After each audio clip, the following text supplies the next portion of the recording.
God, I can't believe what we have seen here. The Black Scorpion appeared, Paul, and he disappeared and he reappeared. Where is he? That ain't right. That ain't right. What? That ain't right.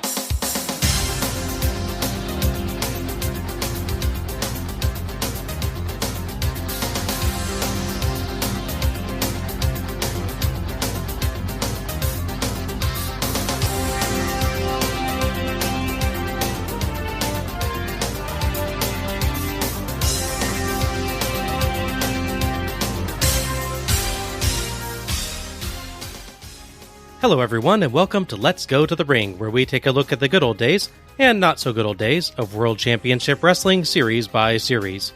I'm your host, Bob Moore, and I'm joined by a guy who would not get booed mercilessly by the crowd when facing the fabulous Freebirds, Alec Pridgeon. That's true, they would be very confused, they wouldn't know who I am. So. They were like, huh? It'd be more of a huh reaction than a boo reaction, yeah, I guess so. They don't know me well enough to boo me, just yet, yeah. How's it going tonight, Al? Or today, Al. We are recording in the morning for like the first time in a long time. It's going well. How about you? It hasn't been a long enough day for anything to go wrong yet, right? That's true, yeah. So far, so good. Well, I hope the rest of the day continues as good as it has been so far. Or even better. Yeah, that's great. Tonight, wow, I clearly do not prep these show notes for daytime recordings. Today, we're taking a look at Halloween Havoc 1990, Terror Rules the Ring. If that title is any sign, WCW has now realized it is actually doing a Halloween-themed show, and will hopefully embrace it a little more this time instead of just throwing up some cheap decorations backstage. I look forward to our new world champion, Terror. Halloween Havoc 1990 was held on October 27th, 1990, at the UIC Pavilion in Chicago, Illinois, in front of 8,000 fans, 7,000 of which paid. We've seen two other shows at the Pavilion so far. Starrcade 1987, which had 9,000 attendees, did a little bit better than Halloween Havoc 1990, but not by a ton. Do you remember what the other show was, Al? Ooh, I feel like I should, but I do not know. It was AWA Super Clash 3. Oh, right. All right. And that did far, far worse, with only 1,672 in attendance. Not even a quarter of what the show gets. Yeah, that's not good. Halloween Havoc 1990 received 200,000 pay-per-view buys, not quite as strong as last year, but still quite good for the era. This is, in fact, the last WCW pay-per-view that will hit 200,000 until Bash at the Beach 1994. Oh, wow. It is worth noting that we are watching the Peacock version of the show, which, in contrast to the norm, is a significantly edited down version of the show that cuts several matches. It appears to possibly be based on the 1990s VHS release, rather than the original broadcast. So, what are we missing? First up, there were a couple dark matches that weren't on the original aired show either. Tim Horner versus Barry Horowitz. Yes, that Barry Horowitz, the legendary WWF jobber. You got around. And then we had Rip Rogers versus Reno Riggins. That's a very R-centric match. Yeah, pirates love it. Then we have the matches that were cut from the actual show. We have Terry Taylor versus Bill Irwin. J.W. Storm versus Brad Armstrong. I admit to being very sad to lose a Brad Armstrong match. Well, I'm a little sad too, because J.W. Storm's gimmick is based on late 80s Steven Seagal. I really want to see it. Oh my gosh, are you kidding me? I'm not. The leather jacket and the ponytail, like right off of a Hard to Kill. Oh my gosh, yeah. I'm really sad we lost that match then. I know, right? And then we had the Master Blasters, Blade and Steel, versus the Southern Boys, Tracy Smothers and Steve Armstrong. Not only does this rob us of another Mad Max Beyond Thunderdome reference on this series, but it also prevents us from seeing a young Kevin Nash, who portrayed Steel, with an orange mohawk. What a loss to the world. Also, from reading on the wiki page, it does rob us of follow-up on the show we actually see as well, which we'll cover. Yes, that's true. And finally, we lost Junkyard Dog versus Moondog Rex. If those guys formed a tag team, presumably it would be something like Junk Moon Dogs or Moon Junk Dogs or Moonyard Dogs. Yeah. All of those kind of sound like anime titles. Yeah, for sure. Or 1990s crime movies. Yeah, I can see that. So, will Halloween Havoc 1990 feel as chopped to shreds as it actually is? To find out, let's go to the ring. We open with a video intro even better than last year's, featuring cartoon visuals of a dramatic approach to a creepy haunted house, zooming in on the decor before the camera moves to the door. The door opens and the wibbly-wobbly ghosts of Sting, Sid Vicious, Stan Hansen, and Lex Luger float out, presumably to beat the crap out of the Ghostbusters. I'd watch that. I'm genuinely surprised that WCW didn't have a Ghostbusters tag team in the early 1990s now that I think about it. Yeah, I'm actually surprised at myself. Considering all the other properties they were ripping off. Yeah, right? The show logo finishes it off with the same great dripping text logo as last year. Host Jim Ross welcomes us to the show, claiming that the arena is sold out. As noted, no it isn't, unless they completely reconfigured between 1987 and 1990 and cut 1,000 seats, which seems unlikely. Yeah. After a few moments, we get a look at him along with his co-host, Paul E. Dangerously, and they are in costumes. Yeah. Yes, WCW, yes. JR is a mobster, and Paul is a vampire. Paul mugs for the camera with his fangs, but spits them out almost immediately when it's his turn to talk, claiming he can't speak with them in. Paul uses Halloween and Havoc in the same sentence almost immediately, and builds up the 4 title matches while holding up his hand in sign of the 4 horsemen. I cannot express how glad I was to see the costumes. Immediate acknowledgement that WCW is doing theme this time. That's after a pretty disappointing set and acknowledgement of it actually being Halloween last time. Yes, absolutely, yeah. We cut to the stage where Tony Schiavone is dressed like the Phantom of the Opera, and I could not be happier right now. The Phantom of the Schiavone. Yes, it's amazing. The stage set isn't very complicated yet, but it has some scattered pumpkins and a skeleton, along with a hanging pumpkin logo higher up with WCW on it, proving that they didn't buy everything from the party store this year. Nice. Tony is with Ricky Morton and Wildfire Tommy Rich, who is still wearing nothing remotely suggestive of fire. I'm sorry, it just bugs me. What? That's what's so wild about it, Bob. I guess so. It is pretty wild to have nothing to do with fire and call yourself Wildfire. Morton's hair is done in a ponytail, which shook my reality. Morton without the mullet is just wrong. Yeah. Okay, Jim Ross and Paul Dangerously, we're all in the Halloween spirit here tonight in our first encounter of the Ricky Morton of the Rock and Roll Express and Wildfire Tommy Rich together. That's right, Tony. But first of all, I'd like to say hi to my partner, Robert Gibson, which I know you're sitting out there watching this show, and it won't be too long. But Fort Bad Street is under bad construction. But, you know, it's Halloween time. It's time for trick-or-treating. And baby, we're gonna trick the Midnight Express tonight. All right, You know what? Somebody say something about the big treat's gonna be. All the people out there tonight is gonna see the greatest night of professional wrestling in the history of wrestling. All right. Yes, sir, Daddy. Okay, and here we go to the ring. Almost, Tony. Almost. Yeah. This was short, but it was nice to see the shout out to Gibson, who is out injured, and I liked the two making references to the Halloween theme. Morton does a good job of covering multiple subjects in a very short time without feeling like he's actually shortchanging any of them. Yeah. And both guys had good energy. Oddly, the lights went out briefly during the promo. I guess somebody bumped the wrong switch. They don't let it shake them, though, so that was good. Well, if there's one day you're not going to get spooked, Bob, it's Halloween. That's true. Maybe the arena is haunted, and that was the ghost expressing his opinion on the show. Yeah, there you go. I was fine. It was interesting to start with an interview right at the ramp and then go right to a match. That is true. Yeah, that's unusual. It's not a bad format idea, but it's just still different. It's better than oftentimes them having the interview right after the match when the wrestler's out of breath and trying to remember what the heck he wanted to say while he tries to catch his breath. Yeah, that last AWA show, the one with Hogan on that, yeah. Like everyone. Yeah. Yeah, it's like, give these guys like a water or something. Jeez. Yeah. So our first match, which we head to immediately, is Ricky Morton and Wildfire Tommy Rich versus the Midnight Express, Beautiful Bobby Eaton and Sweet Stan Lane with Jim Cornette. The referee for this one is Nick Patrick.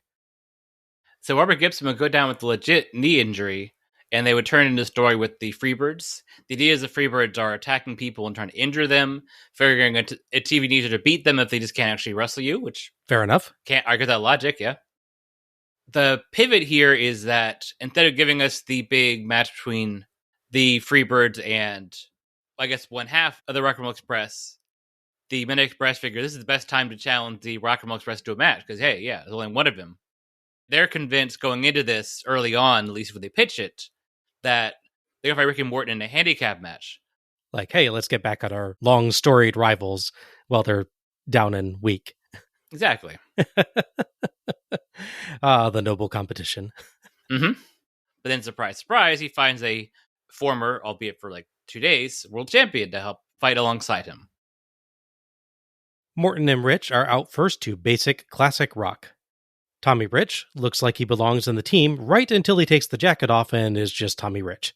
Yeah. You couldn't get him any kind of Rock and Roll Express tights, guys? Or even a matching color version of his normal gear? Yeah, it should give him like some frills or something. The little tassels that hang on the pants, yeah. Yeah. The Midnight Express have nice red, black, and gold robes, and Stan Lane has exceptional hair tonight. Mm-hmm. That's true. Bobby Eaton brushes off the crowd's booing, but Lane smiles and blows kisses like they're cheering him. Excellent delusional heel work. Mm-hmm. Cornette, in a purple suit, looks like he's trying to cosplay as the Joker. Very possibly, yeah. Speaking of color, the ring is a really interesting color scheme tonight that I don't recall us seeing on any other show. Mm-hmm. The blue apron is pretty normal, but the ropes are orange with the middle rope mixing in the black stripes, which fits the Halloween theme. Yep. But the ring mat is a deep burgundy. Yeah. It's not a bad look, it's just really unusual, and it kind of messes with the color palette of the show. I almost feel like they have a guy that makes the ring mat. I'm like, hey, can you make an orange ring mat so we can have an orange ring and everything? They go, yeah, no problem, I can do it, whatever. Then like the day of the show, it gets delivered, and they go, oh, well, Guess we're stuck with it. Yeah, do we use this one or the one we have in storage, which is definitely not orange? More likely somebody was holding a pre-match party and accidentally tripped with a whole full barrel of wine. Drenched the thing.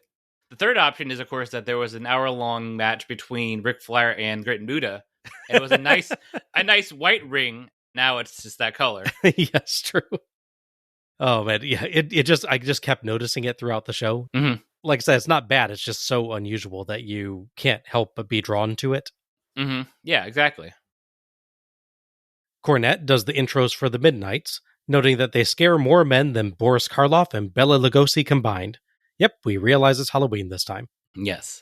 We don't realize it's 1990, but we do realize it's Halloween. Lane gives him a cheesy thumbs up as Cornette is introduced afterwards. Lane seems to be in a great mood tonight. He does. As we start, JR claims there's not an empty seat. As we discussed before, Starrcade 1987 had 1,000 more people, so there's at least 1,000 empty seats. He wishes Gibson a speedy recovery. Paul wants to know why Morton selected Rich and says rednecks can't rock and roll, getting in a jab about JR's Oklahoma in the process. Morton and Eaton start. JR accidentally calls Eaton Gibson, inadvertently predicting the future feud between Gibson and a corrupted Richard Morton next year. Yeah, that's true. After an initial shoving match, Eaton frustrates Morton with hip tosses, but Morton punches him in midair on a top rope move, and later gets a Hurricane Rana. Rich sneaks in an elbow from outside, and Lane gets in to challenge Morton, but Patrick maintains order. Morton wins a slugfest with Eaton, but Eaton sneakily tags Lane while being knocked to the ropes, and Lane jumps in to double-team the unaware Morton. Ricky Morton does what he does best. Take an extended beatdown in an exciting manner. Mm-hmm. Yeah. Paul questions why the Midnights are working on Morton instead of Rich. That's kind of up to Morton, Paul. He would have to tag out for them to work on Rich. Yeah. Rich, who hasn't even tagged in yet, repeatedly accidentally distracts the ref with his protests on Morton's behalf, allowing copious cheating and even causing the ref to miss a smooth Morton sunset flip. If the angle was that Tommy Rich was a traitor, this would be the perfect setup. Yeah. He is an awful partner. Mm-hmm. The Midnight Express earned 2 counts with a Lane drop toe hold into an Eaton elbow drop, Lane pin in the ring off an Eaton rocket launcher on the ramp, and Eaton rope rebound backbreaker, which was so cool. Oh, yeah. Morton fights back with a Hurricane Rana outside and gets an inside cradle for 2 in the ring, but Eaton hits his top rope leg drop, then asks for a 10 count, wanting to humiliate Morton. Morton gets up at 8. JR says that was a big mistake. He wanted to humiliate Morton, but he might have passed a chance to win with a pin. Mm-hmm. Lane lands his terrific kicks, but Morton runs him into the turnbuckle and fires up with a punch combo, but collapses from fatigue. Lane tags Eaton and slams Morton, then rocket launches Eaton at him, but Morton gets the knees up. Eaton tags Lane, but Morton tags Rich. Rich, in the match for the first time, runs wild with punches, a slam, and a Thez press on Lane for 1, broken by Eaton. Everybody into brawl, and Rich goes up, but with Patrick distracted breaking up Morton and Eaton, Cornette nails Rich with the tennis racket. But then the Southern boys suddenly appear on the ramp, allegedly dressed like Jim Cornette. One has a fat suit on, and both have brightly colored suits, glasses, and rackets. One of them hits Cornette. Meanwhile, Lane pins Rich for 2, but while Patrick is distracted by the chaos, Rich gets the racket and hits Lane. Morton leaps off the top rope to hit Eaton on the ramp, preventing him from breaking up the pin, and Rich gets the 3 count and the win.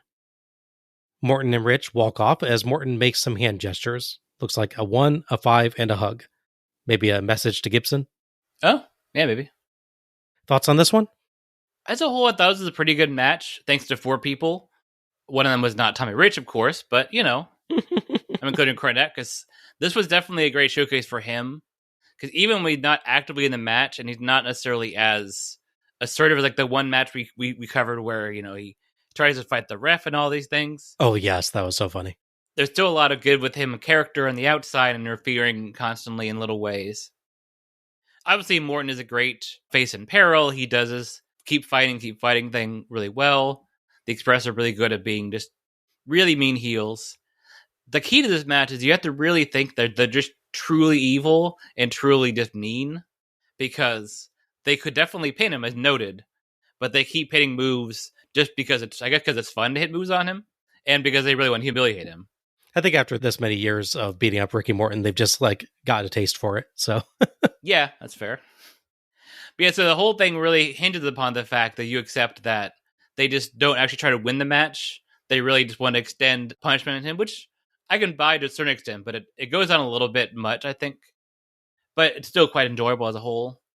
It is impressive how ineffectual the partner Rich is. It's amazing, yeah. He's in for a little bit, and he's immediately taken out with a racket shot and almost loses the match for them. Like I said, if the angle was that the moment that Ricky Morton turns Tommy Rich in, Rich is going to punch him or just charge in and get pinned immediately, either of those, the setup would be perfect for. Mm-hmm. Yeah. Yeah, it's definitely a lot more of a one-sided beatdown than even the normal Express matches are with Gibson in them, but still quite enjoyable. Yeah, I would say this was 3/4 of a really good Rock and Roll Express versus Midnight Express match. All it's missing is Robert Gibson's part of the match. Not just Robert Gibson. Robert Gibson's part of the match. Mm-hmm. Yes, yeah. Tommy Rich does basically nothing for the entire match. They virtually entirely skip the usual starting segment where Morton and his partner start strong, and they just go straight to Morton getting in trouble, and that's the whole match. I think we joked while watching the first time that either of us could be as good a partner because he's not doing anything. Yes, yeah, I could do Tommy Rich's role in this match. Yeah, I could stand here. I'm good. Yeah, I think either of us could do what he does for, 90% of this match. Mm-hmm. Honestly, even his, running wild segment after he gets tagged in, I'm pretty sure I could do most of what he does there. I could definitely fall off the top rope, yeah. That too, yes. Oh my gosh, I don't normally say that about wrestling. I respect the effort these guys put in, and I'm sure that Tommy Rich is very capable of things that I would not be capable of, but I don't think you really get to see that in this match at all. No. Yeah, I'm hoping we get like a really good Tommy Rich match somewhere in these, because our experience recently has not been great. I would love to see what the guy could actually do. I don't think we've gotten to see that. And I kind of wonder with this one, considering the incredible lack of use of him in this match, did they just not have time to rehearse with him, not have time to plan with him? Were they not aware of what he could do? It feels like they have him out because they're not sure of that many spots with him or something. They don't think they can work with him yet, or they didn't have time. I don't know. It's a very strange feeling to this match. Mm-hmm. Yeah, I get you. Now, I will say, this match, I checked the timing on, and it's about 14 minutes long from the opening bell to the end. But according to Wikipedia, this is over 20 minutes long. So it's entirely possible that there was rich content in the match at some point and it was cut. Maybe. It's clearly not just the entrances being counted in the time, as the whole show was only at about 18 minutes in when this match ended. Gotcha. Obviously, it's entirely possible that Wikipedia is just wrong. True, yeah. Someone didn't get the time right or grabbed it from another show, as I believe has sometimes happened. Mm-hmm. But it's also entirely possible that this match was trimmed down and we just didn't see where the seams were. Maybe. It's very possible, I suppose. In any case, while I really love me some Ricky Morton selling, it feels really strange to have that to be the entire match.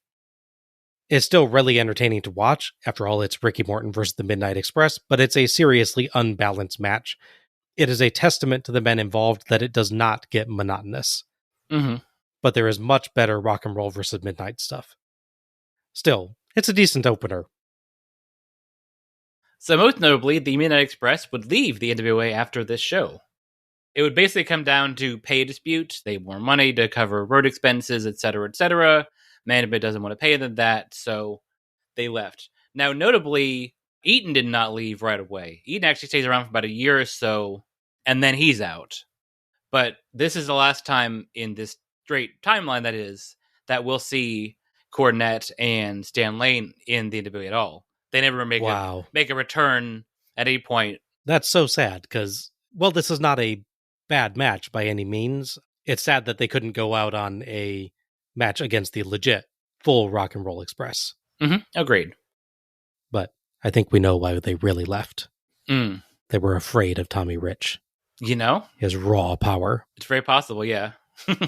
They couldn't take the wildfire. Yeah. I'm sure that's probably what it was. As far as Express, I'll cover more of their stuff later because that relates to a later match. Okay. We cut to the side of the stage where Phantom of the Shivani brings in Sting to a massive, massive cheer. Sting's pink face paint clashes with his not at all pink, shiny tiger stripe coat.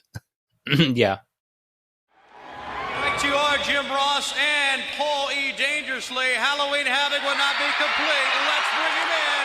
He is the one and only world champion, the Stinger. I know you're fired up about Sid Vicious, but I must warn you that the Black Scorpion said on Nationwide TV he may be someone to go. Tony, I got this match. I got the Black Scorpion.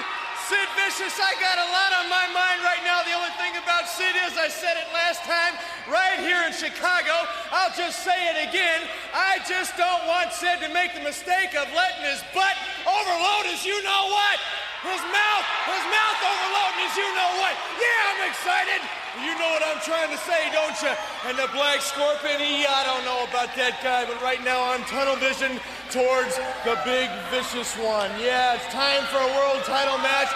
He's definitely probably the best, the biggest, the baddest, so on and so forth of any contender I've ever gone up against. We're talking 6'9", 330 pounds. It's an awfully big situation. 6'9", 330 pounds, and he's vicious too. I know that, Tony. I'm ready to go, though. Can't you tell? I'm psyched up. A lot of people out here. I'm waiting for my cue. Why haven't they started the next thing yet? All right, the world champion Sting ready to go. A member of the Four Horsemen, and like we said, the Black Scorpion could be somewhere, but what's on your mind is that little thing. Sting, Come again, Tony. Say it again. I want to be able to show you a sample of my black magic. I have waited, Sting, for this moment. Come! I will take you. Sting.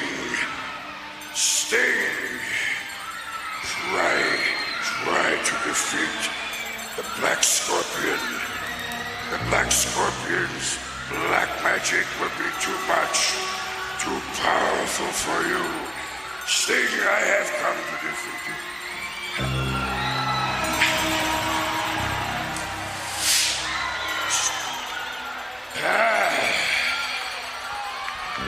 Sting, I am here. We will meet again. So what happens there is that the Black Scorpion grabs a stagehand and takes her into a frame, which he covers with a curtain. Sting runs to the rescue, but is stopped for no good reason by security guys who really should probably be stopping the kidnapping rather than stopping the guy trying to stop the kidnapping. Yeah. They don't say it, but there might be a possible excuse for this. They did a thing very recently on TV, recent to the show, obviously, where the Black Scorpion said he could possess people. So Sting was like paranoid and ringside, and he was looking for somebody. And then this lady that definitely a real crowd member ran him and started punching him until the security took him away. So maybe he possessed them, but they don't say that. So it looks like security's like, wait, what are you doing? Don't stop that kidnapping. Yeah, it would be nice to have, like, if JR or Paul had said, oh my goodness, he's possessed the security team. Watch out, Sting, or something like that. If that was the intent, that'd be nice, yeah. It would also, like, make it more like a scary magical trick than what we are getting here. But yes. In any case, Sting finally breaks free, and Pyro goes off on the stage as the curtain falls, revealing that the Black Scorpion and the woman are gone. More pyro goes off, and Scorpion and the woman just reappear where Sting had been talking with Tony. Yes. Scorpion throws the woman into the arms of a charging Sting and retreats, telling Sting that they will meet again. Sting is amazed and befuddled, as apparently he's never seen a basic stage magic act in his life. David Copperfield is a mystery to him. JR is confused, and Paul sounds like he just witnessed the arrival of Dread Cthulhu himself and failed several sanity checks in a row. He really sells that segment. His reaction, I have to play his reaction. It's so funny. Oh, yeah. My God, I can't believe what we have seen here. The Black Scorpion appeared, Paul, and he disappeared and he reappeared. Where is he? That ain't right. That ain't right. That ain't right. What's going on here? That ain't right. Things like that aren't supposed to happen. You can't be in two places at once. Fans here as bewildered as we are. The Black Scorpion appeared. He was boom, disappeared, and what happened? Where was he in that cage there? He was somewhere in the cage. Where did he go? He wasn't in the cage afterwards. And he disappeared. And he had a girl. He took a girl out of the crowd, and he just what happened? Crowd here still very bewildered. Ladies and gentlemen, we'll talk more about this. Let's go now back up to Gary Capetta. What was that?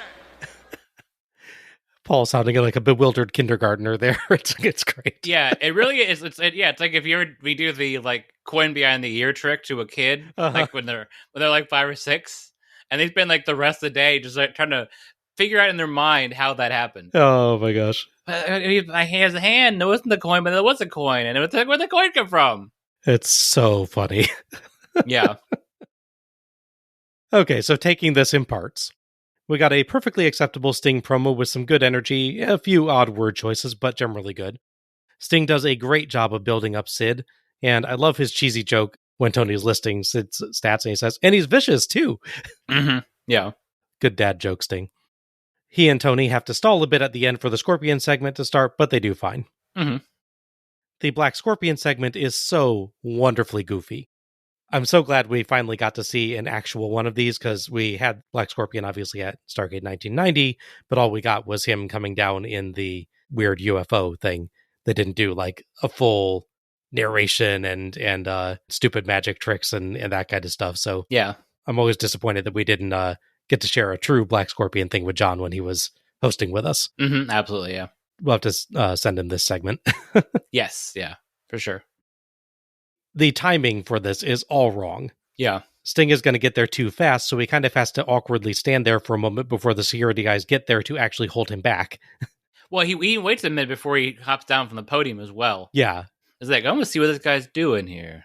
Yeah, I kind of feel like Sting recognizes, okay, the security guys that are supposed to be there to interrupt me aren't there. Mm-hmm. So I'm going to hold out here for a second. Okay, now they seem to be moving. I'll go down. And then he's like, oh crap, I've gotten there too fast. I have to wait for them again. It's just like everything feels like it goes wrong in that segment. Yeah. And then everybody acts like a basic stage magic trick is a mind-bending encounter with eldritch horror. Mm-hmm. Genuinely, I have to ask, why is what happened scary? Even if you assume that the Scorpion legitimately has teleportation powers rather than is doing a stage magic trick, let's embrace the reality of the show for a second and say the Scorpion actually has magic. He actually did teleport with the woman. All he did was teleport with someone about 20 feet and give them back to Sting. He didn't kidnap her. He didn't, make her disappear fully, where she never comes back or anything like that. He was just like, here, take a short trip. Here you go. Back to Sting. That's not terrifying. Yeah, there's one they did. I think it's on one of the Clash of the Champions shows, or it's on the Clash, or it might be on the regular TV.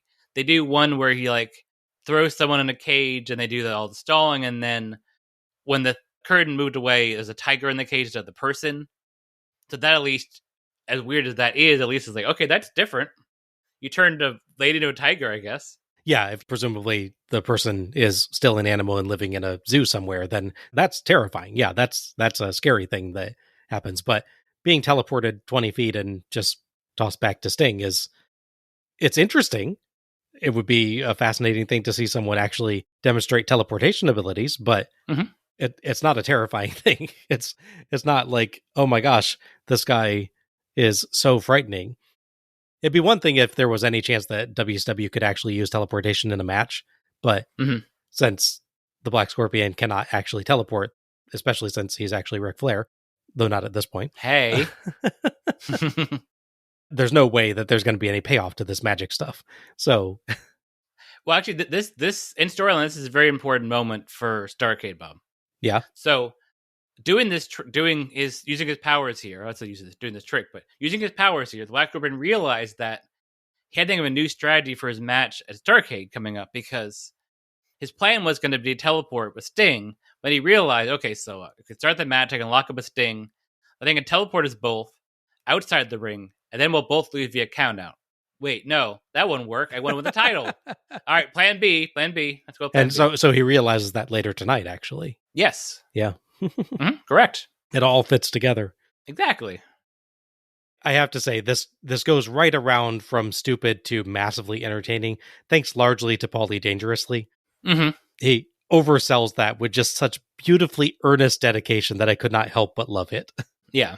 Say what you want about these bits, they are stupid in the extreme, but everyone really does try their best to make them work. It's an entertainingly awful idea in the best WCW tradition.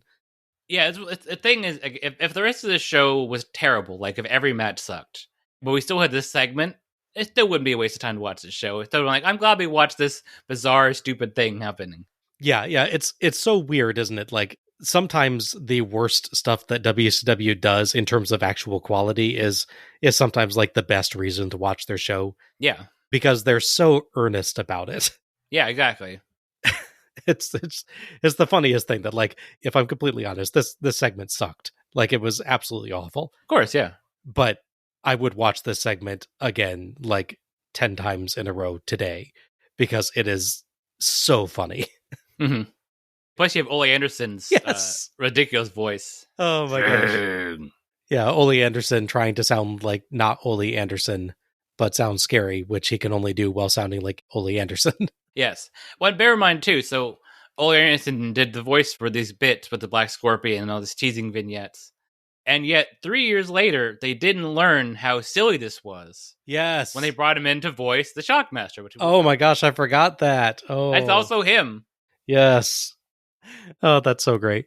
Never learn from your mistakes, WCW. You never learn from your mistakes. Nope. So it's segment that begins with Sting botching a line from Top Gun to his "I'm so excited." There's always his cover when he messes up a line or like gets out of space. I'm just so excited.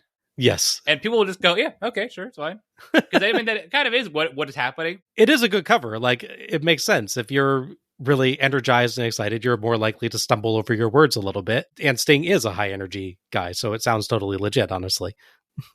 Actually, thinking about it, this might be a key reason why, for the longest time, Black and White Scorpion Sting didn't talk. Because if he messed up a promo as Crow Sting, he couldn't do that. I'm so excited to cover for, because he's brooding and moody. That is true. Yeah, I could see that being a thing. I think 90% of it is probably them wanting him to be mysterious, but of course, yeah. But I could see, yeah, if Sting gets a little bit ahead of himself on a promo or something, he doesn't have his normal excuses.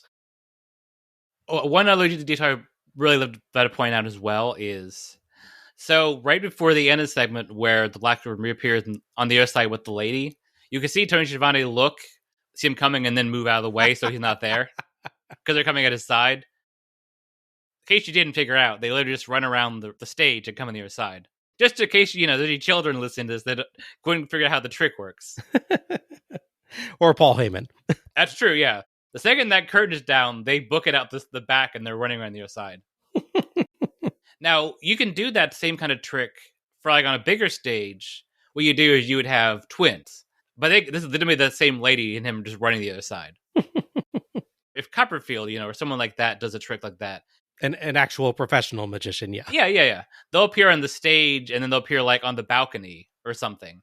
And that's what you have a twin of the person and then you can just swap back and forth like that. You just proceed your way through. But yeah, this segment is just, it's all gloriously dumb. Yes. So our second match, which somehow we go to a match after that madness, is the Renegade Warriors, Chris and Mark Youngblood, versus the Fabulous Freebirds, Michael P.S. Hayes and Jimmy Jam Garvin, with Little Richard Marley. The referee for this one is Randy Anderson. Quick note, by the way, just for timing, we covered all the matches that were cut. 3 of them all happened right between the first match and that segment and then this match.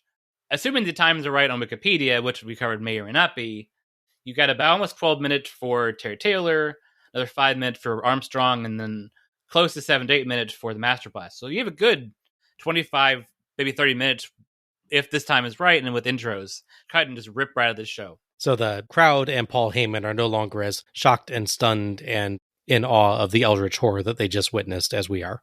Yeah, if this order was true, like if this was the legit order of the show, you think during the Renegade Warriors match they'd be talking about what just happened, but it's been like 30 minutes. They're past it.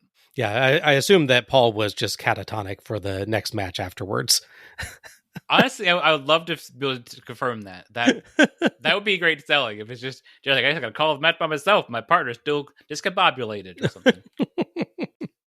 Anyhow, as noted before, the storyline with the Freebirds is that they're at a kick of injuring people. Notably, they do Robert Gibson. They also do Alan Iron Eagle, who is not actually Native American, by the way. As to shock you, that is a fake Native American in wrestling.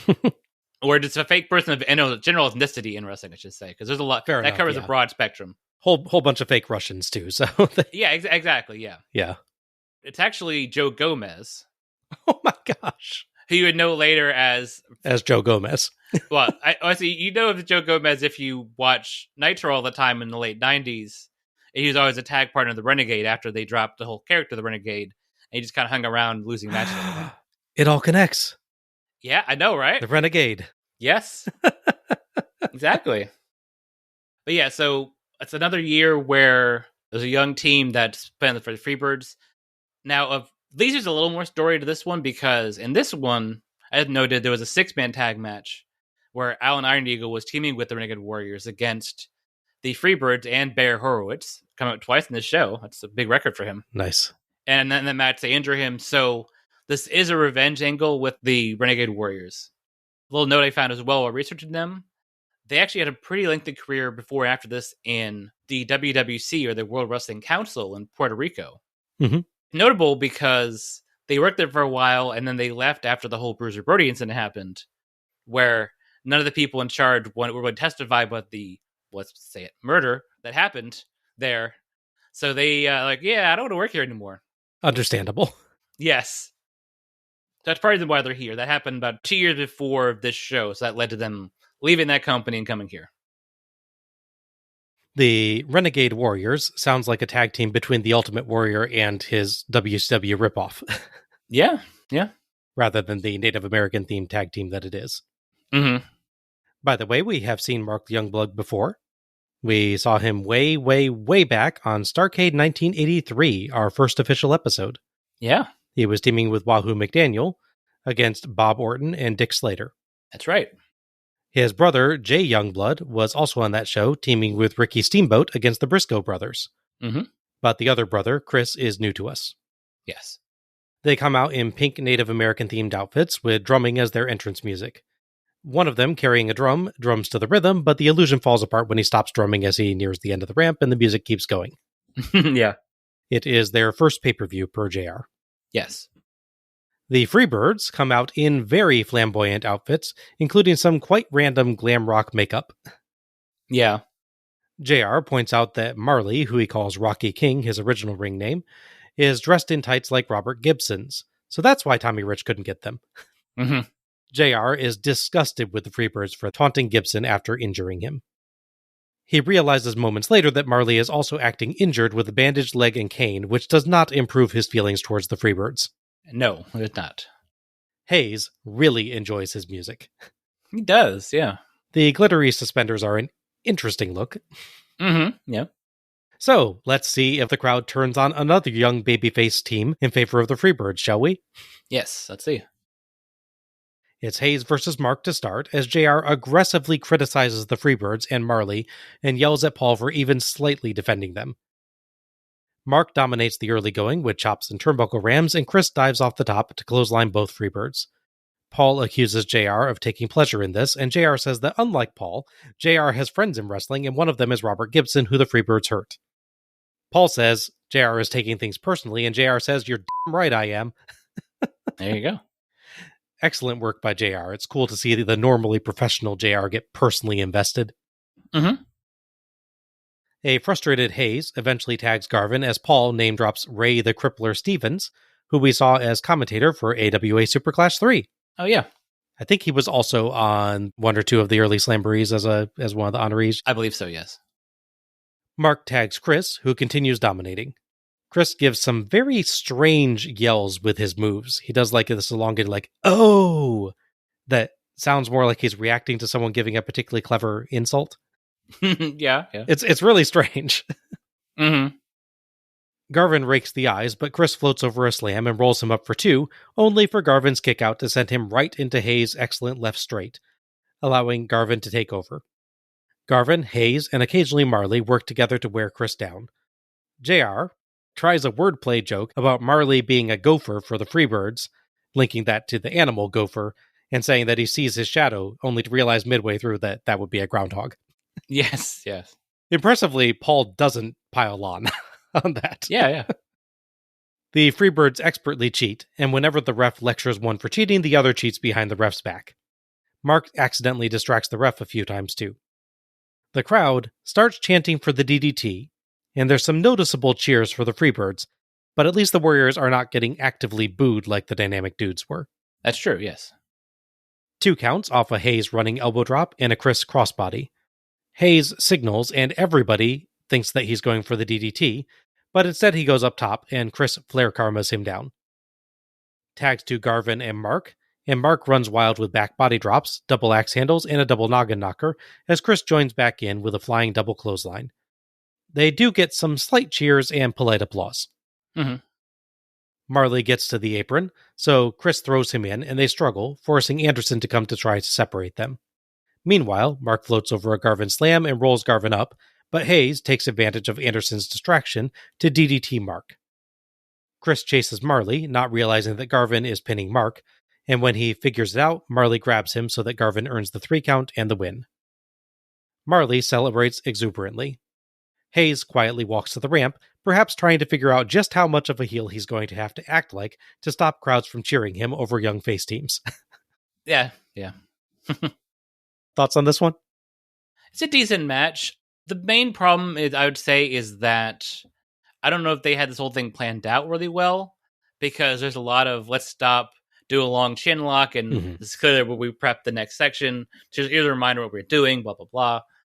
Renegade Warriors aren't a bad team per se, but other than their look and this sort of identity they have, you don't really get a feel for how unique their style is. No. As much as the Dynamic Dudes got booed, and understandably and respectfully earned at the last show, they have their own unique moveset. So it's not just, hey, we're just guys in this weird outfits or different outfits. I didn't really get that much of a feel of how unique a wrestler or a team the Renegade Warriors really were in this match. Yeah, it felt to me like this was a match that you would have with a rookie tag team. Mm-hmm. But we know that at least one of these guys has been wrestling since 1983. Yeah. So it feels very strange that the match is laid out this way. Yes. It feels like this is a match where the Freebirds have to carefully lead them through the match and pause frequently to say, okay, this is the next bit. Here's how you do it. Mm-hmm. It feels like this team should have more experience than that. Yeah. Chris Youngblood, I believe he started teaming with his brother after Jay died, unfortunately. So I think even this isn't like they're new to being a team as well. I think they've been wrestling together for quite a while. Yeah. I will give one positive note. We didn't mention the last match, but the big hot tag to Tommy Rich in that match had the commando roll into tag, which is great. Yes. This match also has a commando roll into a tag. We're 2 for 2. Very nice. We are truly being spoiled on this show. All in all, it's not a bad match. I think the pacing is just kind of off. The Renegade Warriors are good, but they don't have anything to really stand out match-wise. And ultimately, the finish is kind of prolonged. Marley is distracting for quite a while before any of it actually happens. Mm-hmm. He's got to be there like before the roll even starts. So it feels like at a certain point the ref should really have gotten him to leave. And, the other guy in the face teams really should have stopped paying attention to him at a certain point. They excuse it a little bit because Chris grabs Marley. Yeah. He's like, he's incensed at him too, so he actually intentionally goes after him rather than it all being on Marley's part. That's true, yeah. And Marley just takes advantage of that and kind of like grabs him in return, which one means that he's just defending himself and won't get the team disqualified. And two, serves to kind of like prolong his involvement a little bit. So I didn't have a massive problem with it, but I do see what you're saying. Like, it feels like it takes a little bit of extra time to get where they're going with it. Yeah, exactly. This was a standard but capable tag formula match. It's basically take the previous match, add an opener where the faces actually get some offense, subtract Ricky Morton, which is a big thing to subtract, admittedly. Yeah. And add glam rock makeup. WCW has got to stop putting the very interesting and charismatic Freebirds up against generic face teams that barely have a gimmick. Yeah. The crowd didn't turn on the Warriors near as much as with the dudes last year, but large chunks of the crowd were pretty clearly more interested in Hayes and Garvin than in the Warriors. The Freebirds used too many chin locks, but they did a fine job as heels otherwise, and Chris was an acceptable face in peril for the most part, though he never seemed to get particularly close to tagging out until the end. He also really seemed to undersell Hayes' left punch. Normally that's sold as a total game changer that shakes someone up for a long while, but he kind of sold it just like it was a reasonably hard punch. It's a momentary stun, not a signature move to him. Yeah, I can see that. And like you, I didn't feel the Warriors had much that they did that was distinctive in any way. I can't recall any cool double teams or much teamwork in general. They're good at what they do, but it feels totally standard. Exactly, yeah. This might have gone over a little bit better on the original show. On this, Chris has to follow the master of face in peril, Ricky Morton himself. But on the original show, as you pointed out, 3 full matches were between this and the first match. So there's a little bit more time to get some distance between a reasonable tag match and, an absolute masterclass face in peril performance that we got like immediately before. Exactly. Not a bad match still, but notable more for JR's excellent emotional commentary than anything else. So, I mentioned before, Tommy Rich and Ricky Morton would go on and have their grudge match against Freebirds at Starrcade. This time with the injured Robert Gibson at their side. So he's on the show, he's not fully out recovered yet. Unfortunately, this is also, like being the first pay-per-view match for the Renegade Warriors, it's also the only pay-per-view match for the Renegade Warriors. Yeah, they ended up leaving WCW in May, although the last televised match would actually be a loss on TV in January. Dang it, January. Yeah, I know, right? So the Starrcade 1990 match, that's the one that broke John, isn't it? Oh, yeah. I was like, I don't understand what's happening. Yeah, I forgot that. Yeah. Speaking of people having a reaction like they've seen something of Eldritch Horror, that was, I'm going to have to go back and listen to John's reaction to that match again. That was so funny. Oh, yeah, every time that was good. We cut back to Tony of the Opera, who is with Ric Flair, Arn Anderson, and Sid Vicious. Flair has his sparkly robe, and Arn has his best dad glasses and WCW crew shirt. Was Arn helping set up the ring earlier, or did he just forget to pack a Four Horsemen shirt and borrow that one instead? It's also interesting, I noticed when I was doing my notes, he has it tucked in at the front and hanging loose in the back. So it's like, I think he just like pulled it on real quick just before they went on. Yeah, probably. Crap, I forgot a shirt. All right, Jim Ross and Floyd Dangerously still to come. 4 big title matches. One for the World Tag Team title. The Horsemen going after the gold. Tony Schiavone, in a short time, 4 men get to enter that ring with no good guy, bad guy scenario. 4 men in front of the entire world get to be all men. No strings attached. The prize, the World Tag Team titles. Doom, don't rethink it. We aren't going to ask anything from you. Just be there. Be all the man you can be. Just remember one thing, if you want to duck out the back door, the life you saved may be your own. Tonight in Chicago, we will walk the aisle to the World Tag Team Championship, and then we watch Big Sid Vicious take the world title from Sting. Woo! Tell Sid, Sting is Halloween! The trick is to get out alive! And this is your treat, Sid Vicious, the man that rules the world! 4 Horsemen forever! All right, let's go back to ringside. So close, Tony. Yeah, I know. Maybe that's our follow-up podcast about the ring crew? Oh, yeah, I'm sure people would love to hear that. Actually, that would be kind of interesting. Yeah. I in no way am qualified to host that, but but it would be interesting. Yeah. A good segment here, I think. Arn built up the match and the toughness of all 4 men very well, and ended with a truly excellent line in "The life you save may be your own." Mm-hmm. That was great. Flair actually didn't say much, shockingly, but he came off as self-assured and did his job of cueing Sid, and Sid did a nice bit of wordplay with the Halloween theme.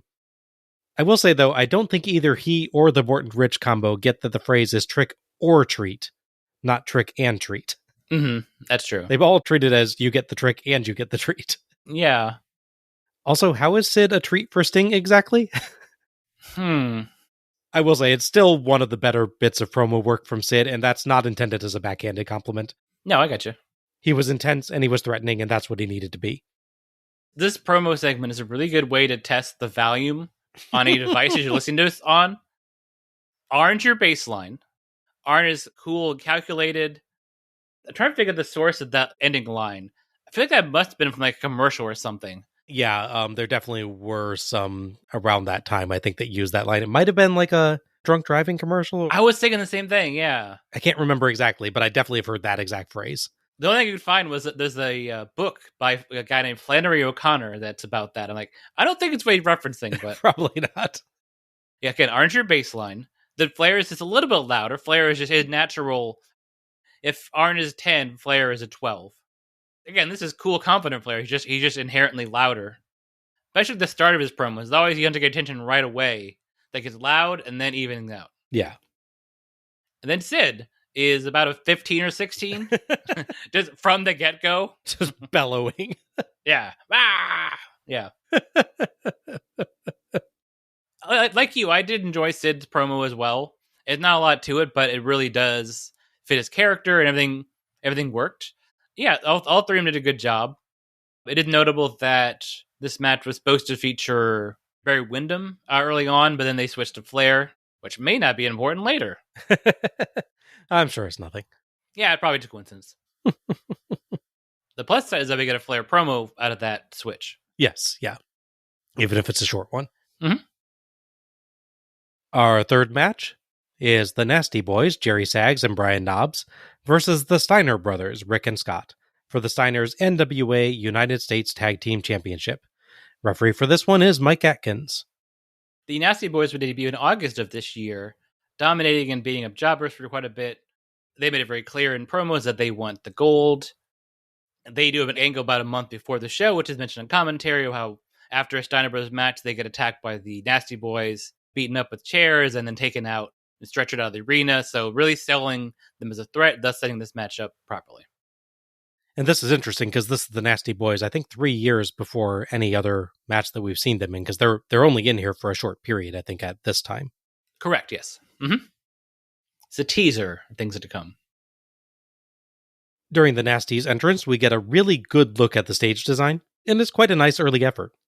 We have the big, slightly crooked WCW logo of this time, plus a bunch of scattered pumpkins, plus another WCW logo, straighter, as the mouth of the jack-o'-lantern inside the C in the big WCW. So would that be WCWCWW? Yes. Yeah, I think that was the CW's website address. World Championship Worthy Competition Wondrous Wrestling? Oh, yeah. That's their name in Japan, I think. Probably, yeah. Wrestling in the Big Egg.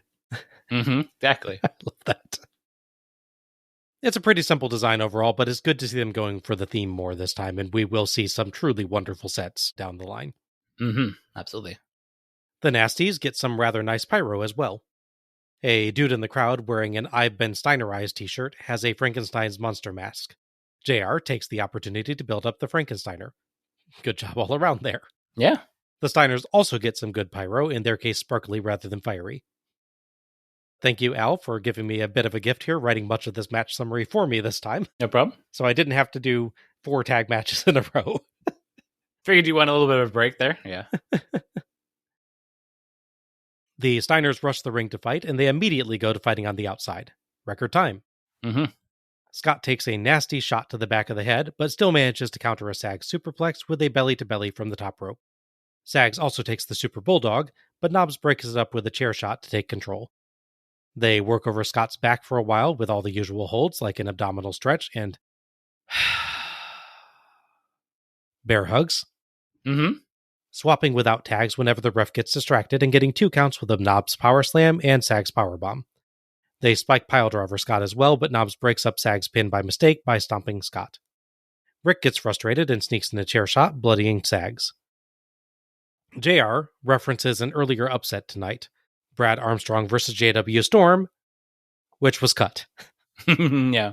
Nothing like showing the seams, WCW. Scott finally Steiner lines Sags and tags Rick, who strikes hard and fast with Steiner lines and a double noggin knocker. Poor Sags takes a flying clothesline to the back of his already injured head.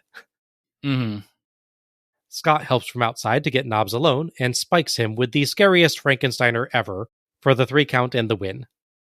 Scott wasn't legal. Yes. Knobbs kind of failed to complete the flip and landed right on his head there. Yeah. The Steiners celebrate with their belts. WCW starts to go to replay, but the Nasties attack, so the replay window amusingly flips back away so that we can watch. I love how WCW had a video transition perfectly queued up for this unexpected attack. That is amazing. Yeah. They're always so prepared. The Nasties use the title belts to beat up the Steiners and fling Atkins down hard, then run Rick shoulder first into the ring post twice before retreating as Scott recovers and goes after them with the belts, then turns back to check on Rick. Unfortunately, we get a replay of the worst Frankensteiner ever. So what looks like happened to me is that Knobbs maybe jumped at the wrong time and he more collided with Scott than went over with him. So he lost all forward momentum and couldn't fully flip. Yeah. You can clearly see his head bounce off the mat. He is so lucky. Yeah. It's like if you've seen, watch the early clips of Jake Roberts doing the DT. WrestleMania 3, I believe, is the first one he does it too. Most people don't roll over or roll through with the DT on his. They just go straight down. Obviously, he covers their arms. So in this case, they're not really hitting their heads, but the same effect of basically just lean straight down into the mat and just take it hard. Yeah, the more common way of doing the DDT from other folks and the way you see Arn do it later is the guy doing kind of a flip. So they are allegedly hitting their head, but what they're really doing is flipping over and landing on their back. Exactly. But with Jake Roberts one, I think you're right that he kind of tends to do more of just a straight down thing, and he just carefully shields them so they don't actually take damage from it. We're like a stump pile driver almost, yeah. Yeah. And yeah, this looks uncomfortably like that, except that also Scott isn't aware it's going to go like that, so Knobbs goes straight down on his head and makes full contact. He is so lucky that he did not break his neck or end his career or end his life. It's one of the scariest things I have ever seen watching these shows. Yeah. Thoughts on the match? That was a pretty good match. one thing you can definitely say, it's very hard hitting. Yes. There is no pulling of punches or shots or anything in this match. Or Frankensteiners. That's true, yes. There's a recurring theme, it seems like, of hitting people with chairs while the ref's not looking. Mm-hmm. Because both Nasty Boys do it at some point, and then the Steiners do it in return. Poor Jerry Sags takes a pretty hard shot to the back of the head and is busted open, which is really rough looking. I will tell you another recurring theme in the match is Rick Steiner punching Brian Knobbs full in the face. Mm-hmm. That is also true. Every time Knobbs interferes, it seems like Rick just slugs him really hard in the face and he falls through the ropes. Yeah, that's true. Because I was about to mention that is really rough for poor Jerry Sags. The Steiner brothers jump off the ropes with a double clothesline to the Nasty Boys. And Knobbs turns around in time, so he takes like you would normally take the clothesline. Sags is a little behind on that, so he just takes a flying clothesline to the back of the head and his neck, which has already been hit by a chair, among other things. Yeah. So he takes it the worst way. It's impressive that he was able to do anything else after taking those shots. Yes. I mean, as noted, I'll speak for you.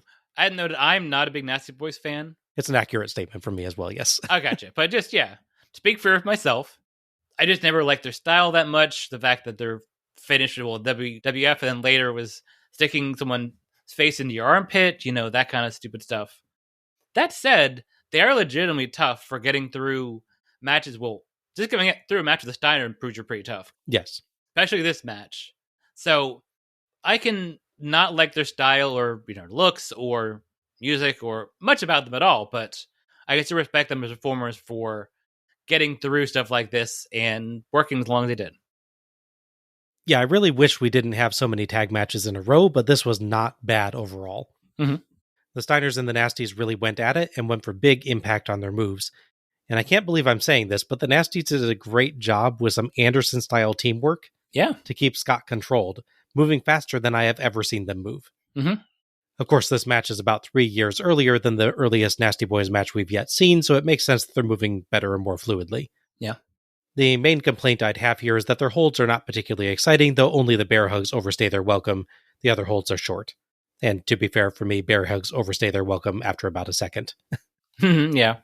Additionally, aside from some chair shots, there's nothing really different about the formula of this tag match versus the earlier ones. I don't get why so many of these were left on the show if they were trimming it down anyway. Mm. They're basically all variants on the same match outline. This one makes sense to leave on, to be clear. Yeah. I would propose cutting one of the earlier two. Mm-hmm. But this one makes sense. It's for the titles. But if you're cutting matches, why keep both the matches that were for nothing? Yeah. Still, there's nothing really wrong with this other than that horribly botched Frankensteiner, and it is one of the better Nasties matches that you will see that is not a wild weapons brawl. Mm-hmm. They tend to do better with the matches that are beating people up with props around the ring, and wasn't it? I think it was them versus Jack and Sullivan at one point. Yes. That we were pretty okay with. Yeah. If this were the first tag match on the show, I would be like, oh, this was good. It's a Nasty Boys match, so I'm genuinely a little bit surprised to be saying that, but I enjoyed it. Mm-hmm. Unfortunately, I think, as we discussed before, cuts like this were done based on the tape cell. Yeah. And try to make the show fit 2 hours. So I don't think they really thought, oh, let's make this show flow better. No.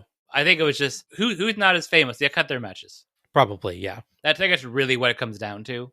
Can't confirm that, obviously, but looking at who they cut and who they don't cut, it seems like that's the case.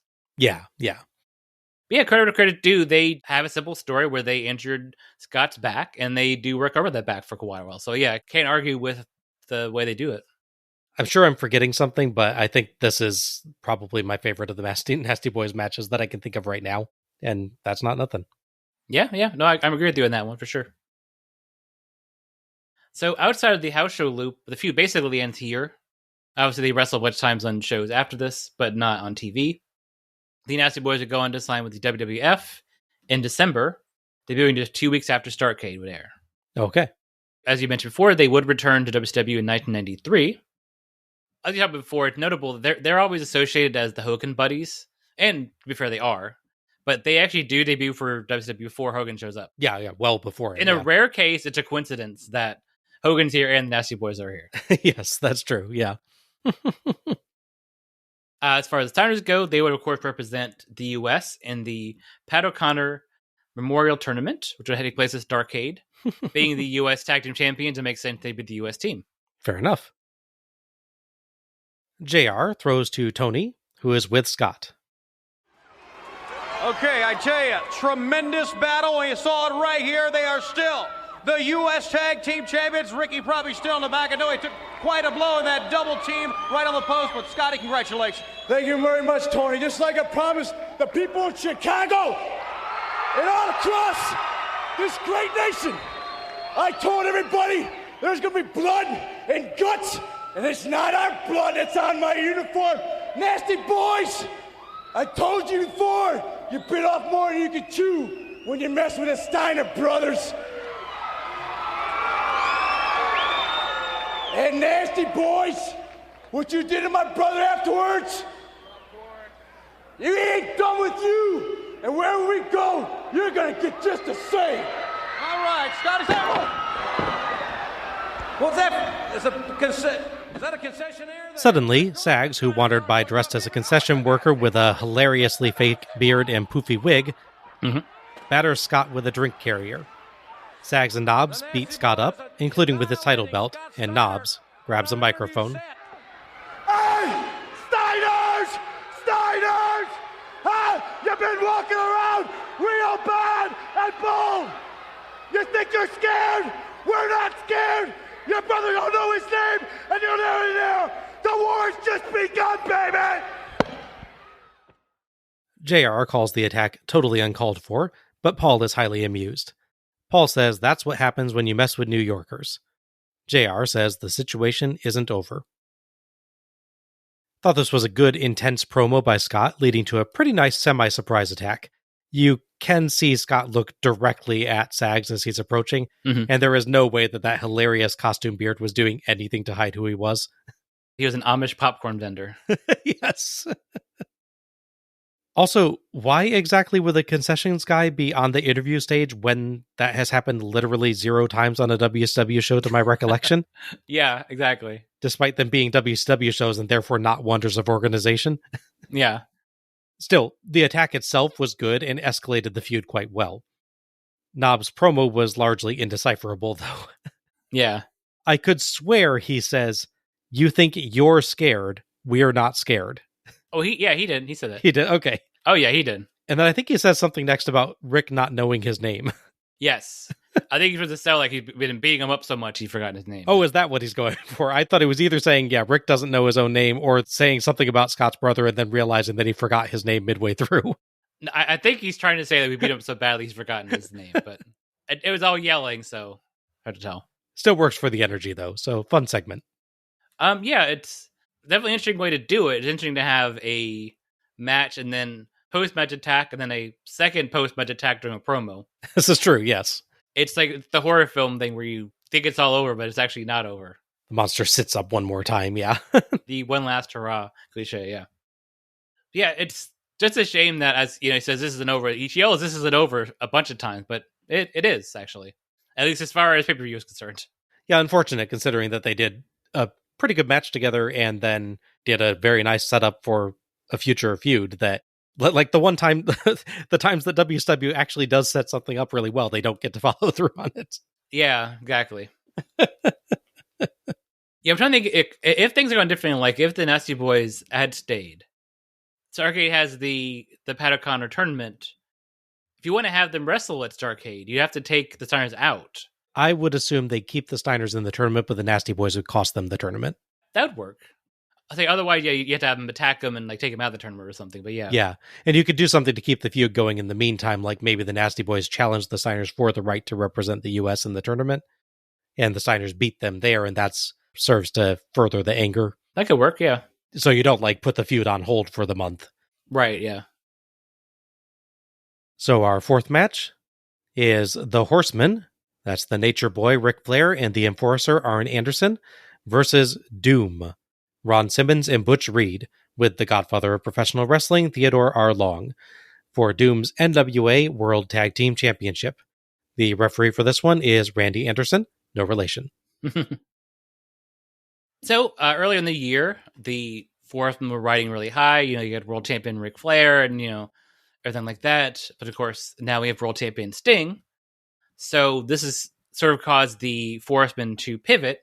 So they reset themselves, and their goal is they want to win all the titles, get all the power, all the control.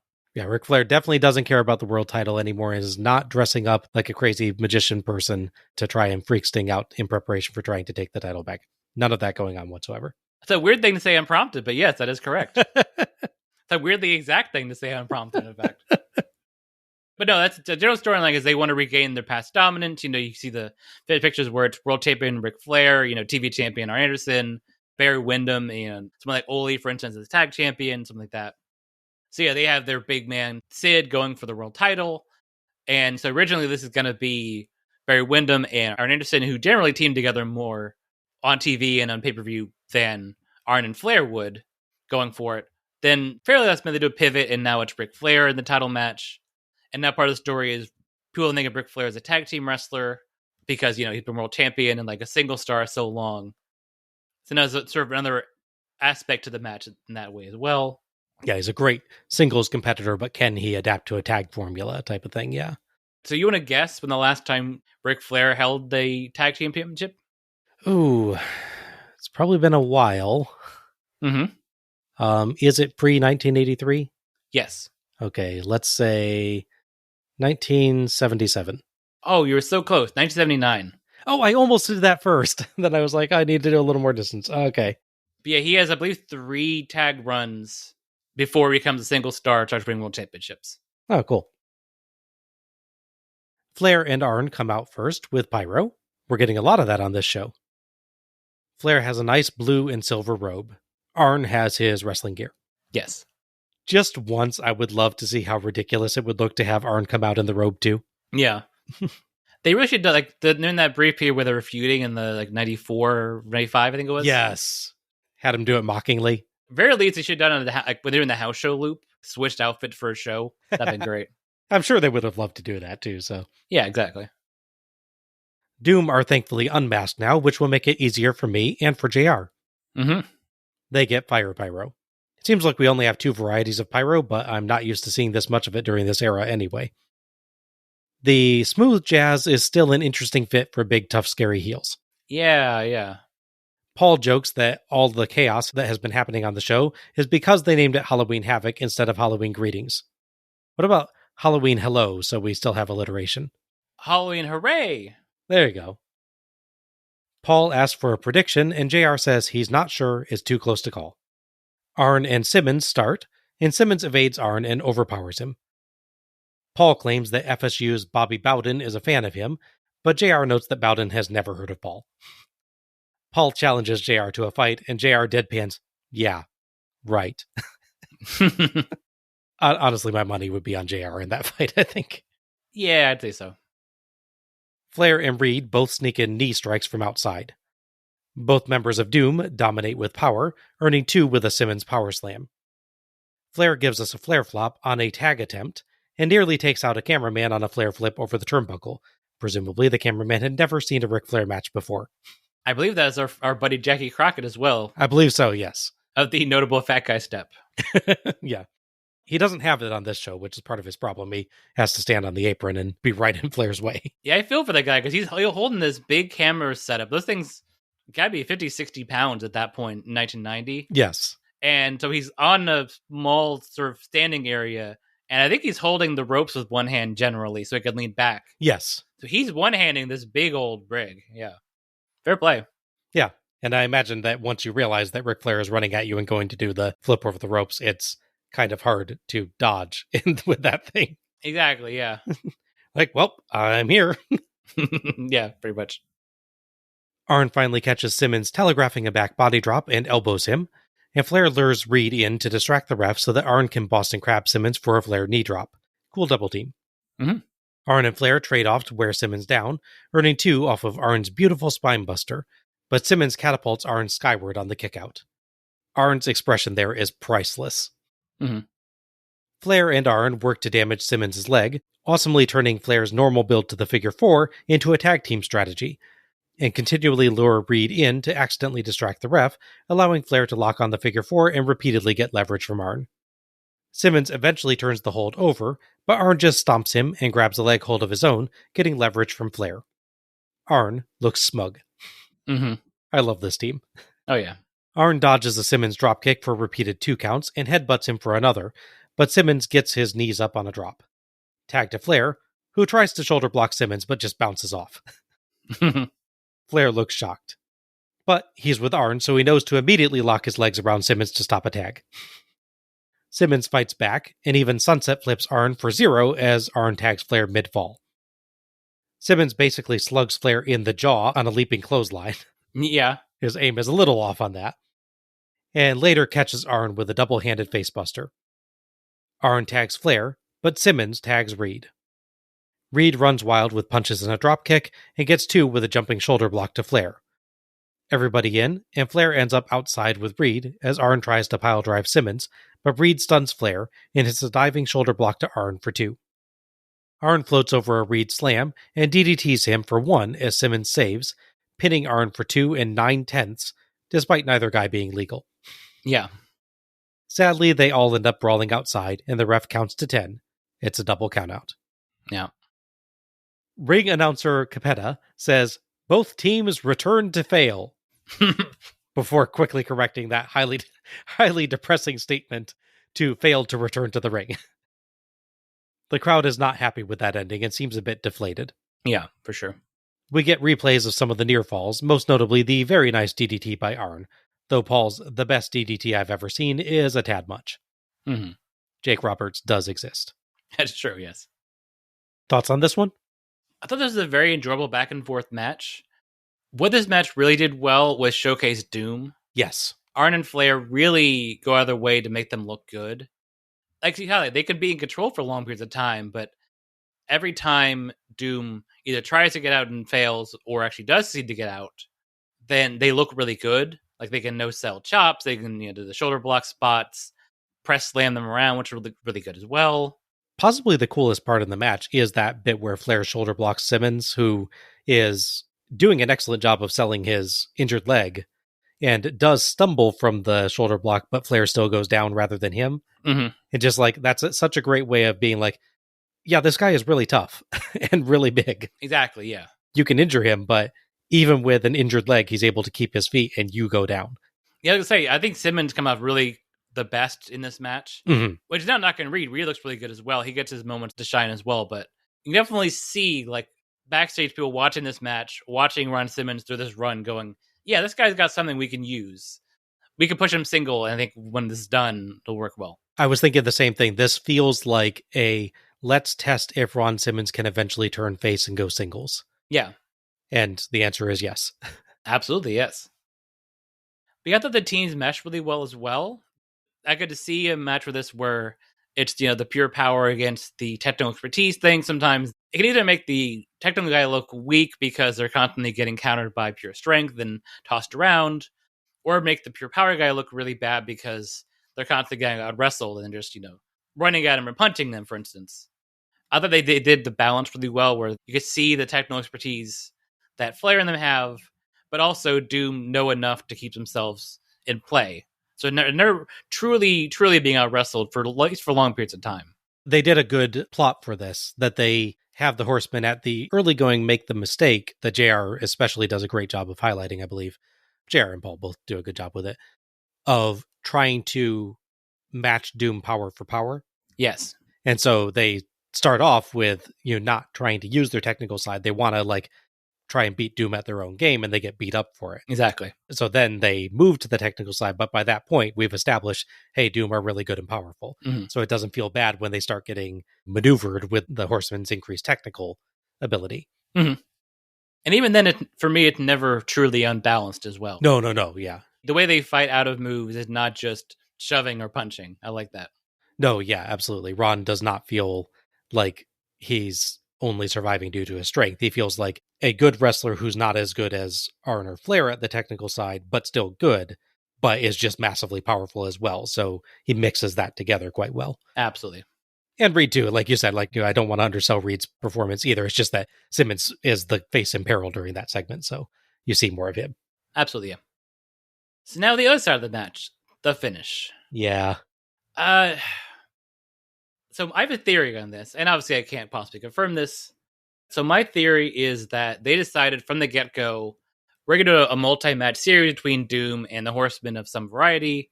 At least 2 shows, and of course they do. They wrestle again at Starrcade. Which was good, as I recall. It was, yeah. But I think they ran into a problem where they go, okay, so we don't want a title change. We're not going to hotshot the titles back and forth between the teams. We want a nice long reign for Doom. But then how do we have Flair and Anderson come in and not win the titles? You could really make something out of, Flair being pinned by someone like Simmons, for instance, but they're not ready to do that yet. Yeah. Let's say the Doom, actually beats the Horsemen this show. Ron Simmons, gets a pin on Ric Flair, and then the next month they lose the titles at Starrcade, and then you can split Simmons off. You set him up, you say, I can beat Flair, blah, blah, blah. But they obviously prolong it a little bit longer, a few more months at least after that. So they're like, how are we going to get out of this situation we dug ourselves into? Yes. And unfortunately, the solution they came up with was double count out. And it's not that good. I will say, when I first watched it with you together, it really did feel like they were supporting that, okay, nope, time to leave the ring and to start fighting. Yes. I was looking for that when I rewatched it for my show notes. Okay, here's the spot where they do it. I'm like, and you kind of do it, but it's not super obvious. It's not like they just stop fighting the ring and decide to fight outside the ring. They get to a point I don't like, at least in a reasonable manner. So it's a measured compliment. It does a little bit still retain that feeling of, well, it's time for the match to end, but they don't just stop fighting and leave the ring. They all get out of the ring in a reasonable fashion. Yeah. Yeah, because you have, I think it's Reed and Anderson are fighting the outside. Think so, yeah. And then Flair goes, I got to help Anderson. I'm going to help him. And then Simmons follows them. So it's a good way to get to where I don't want you to get to, but yeah, fair is fair. And to be fair as well, Doom are at this point also heels. Yes. So both teams are heels. If this was a face team, they'd be wanting to be the noble faces and win legitimately with pinfalls. But because it's Doom, you can say, they have no compunction about just going and fighting them outside. They're fine with getting a double count out because they're heels. They don't care as much about that. It makes sense to a certain extent that they just all go outside and just fight. And even if Arn and Flair realized, oh crap, we need to get back to the ring, which I would have appreciated a little bit more portrayal from them on. Mm-hmm. Yeah. Doom would probably just hold them outside and be like, nope, this is how it's ending. Yeah, that'd be fine. As fine as I would like a double counted, obviously. Yeah. Yeah. For my part, 4th tag match on the show, but it's Arn Anderson, Ric Flair, and Doom, so it held my attention just fine. It was really cool to see Flair and Arn tagging together. It is rarer than you would think with them being in the same faction so often. Yeah. They have excellent tag work, which is no surprise with Arn in there, and some nice double teams and teamwork overall, particularly the late match segment with the two working together to set up for the figure 4. The match plot is good overall, with the Horsemen starting out trying and failing to match Doom's power and brawling skill, then succeeding as they turn to their more technical style, using swift tags, precise strikes, and working the leg. And of course, cheating a lot to keep control. Yeah. If I have a complaint on the match overall, it's that Reed comes off looking like a moron with how many times he jumps in and gets Simmons in more trouble. Yeah, that's fair. It's a bit much, even though it's really well explained most of the time by Flair or Arn getting him to react. This match builds up both teams really well, showing the sheer power of Simmons and Reed, and the tactical brilliance of Flair and Arn. As with you, Al, the only real flaw is the ending. The double countout was not surprising, but it's still disappointing, and as is often the case, it doesn't emerge totally naturally. They just kind of end up fighting outside, in part because it's time for the match to end. Still, other than that, it was a really fun match with a better opening segment than most of the rest tonight, great tag work, a clear storyline, and some excellent character moments. Lots of fun. Agreed. As will be brought up later in the promo we'll cover, Doom does not want to fight the Horsemen again. However, so their hands kind of forced.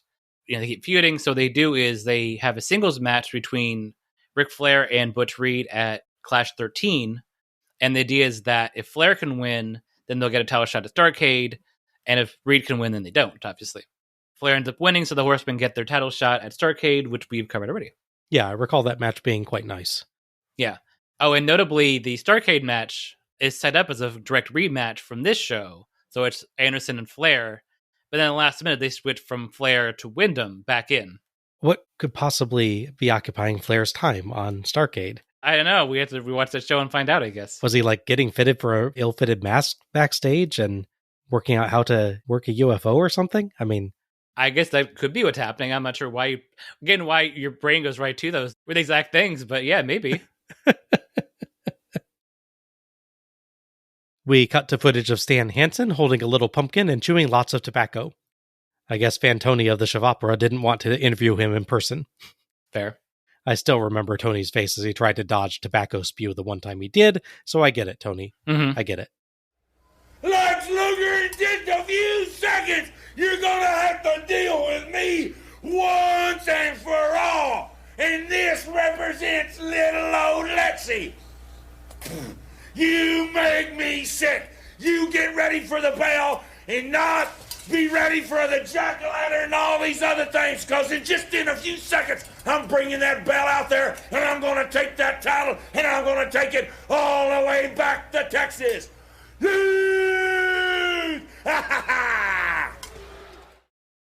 Hansen gets briefly thrown off for a moment, as when he says, "Get ready for the bell," he accidentally knocks some of the dry plants he's standing in front of back into the backdrop, and he gives a look back like, "Oh crap, did I break the set?" Yeah, his eyes break character for a split second. Yeah. It's great. He does a good recovery to finish strong, though. Mm-hmm. I still can't look at Hansen when he speaks because there's so much tobacco crammed in his mouth, and it is gross. Yeah, no, I agree. Weirdly, when he spits at the pumpkin, only a little seems to come out. Yeah. I was really expecting that to be more blatantly disgusting. True, yeah. It also sounds like a fart. A little bit, yeah. The little splatty sound it makes, yeah. Overall, perfectly fine, disrespectful heel promo, though. He made me want to see Luger beat him, so he accomplished his purpose. Yeah, I agree with you for the most part. I think it's good. Not a lot of detail. It's just, rah, I hate you. Here's my character, in case you couldn't tell. Ring, ding, ding, ring the bell. And then the spit. He definitely, to me, feels like an 80s movie villain. Yes. Like the guy that Swayze fights in Roadhouse, for instance. I'd be like, yep, I could see that. Weirdly, with minor modifications, I could also see him doing a role like Ric Flair did on Baywatch, where he's the arrogant, in his case, Texan property developer or something. He's like a Texan oil tycoon or something that's going to buy the beach or something. Yeah, and he's like, "I'm taking over your mall because there's oil under them there fields." Yeah, I can see that for sure as well, yeah. It's just something about his tone sounds right for that. He'd also be good in like action films in Japan, where you wrestle a lot. I could see like, you have whoever your lead would be, let's say like a Shokasugi kind of guy, and he's fighting a bunch of guys, and then, door burst open, he comes out, and he has this big swagger, and he's like, "Ah, I get you." And you kick him like in the face once, he just falls over. You know what I mean? I could picture that 100%. I could see him doing that kind of role, yeah. So our fifth match is Stan the Lariat Hansen versus the Total Package Lex Luger for Luger's NWA United States Heavyweight Championship. Referee for this one is Mike Atkins. Pre-match? Yes. So Stan Hansen started working part-time in WCW due to the tape delay aspect of their show, where you tape matches and they would be sprinkled out over the next few weeks or month or so. So he could also fly back and work Japan, where he was working in All Japan Pro Wrestling specifically. He quickly built up a reputation in WCW for beating up jobbers and also Tommy Rich. As they know in commentary, one of his first matches in, he beats up the ref and gets suspended, which I think was an excuse for him to go back to Japan anyways. He has a big reputation in Japan, and he's won a bunch of titles there. So that's really all you need to set up. Here's why he can challenge for the U.S. title. Noted, he is also currently, at this point, the All Japan Triple Crown champion. Oh, wow. That is a unified belt that represents the NWA International Championship, the PWF World Championship, and the NWA United National Champion. So he's technically NWA United National Champion going for NWA United States Championship. So if he wins it, he'll be the NWA United States National Champion. Yes, and also International Champion. He's also that too. Yes, that's true. Yeah, you get a big belt and you get a trophy. It looks really nice. I found a picture of it online. I'll post. What's the most confusing way to say that? NWA United States International National Champion. Yes, that'd go with that. It'd be nice if he had his belt with him, but I kind of get the big Texas bully look would be weird with this fancy gold belt he's wearing, so I kind of get why he's not wearing it. Yeah, fair enough.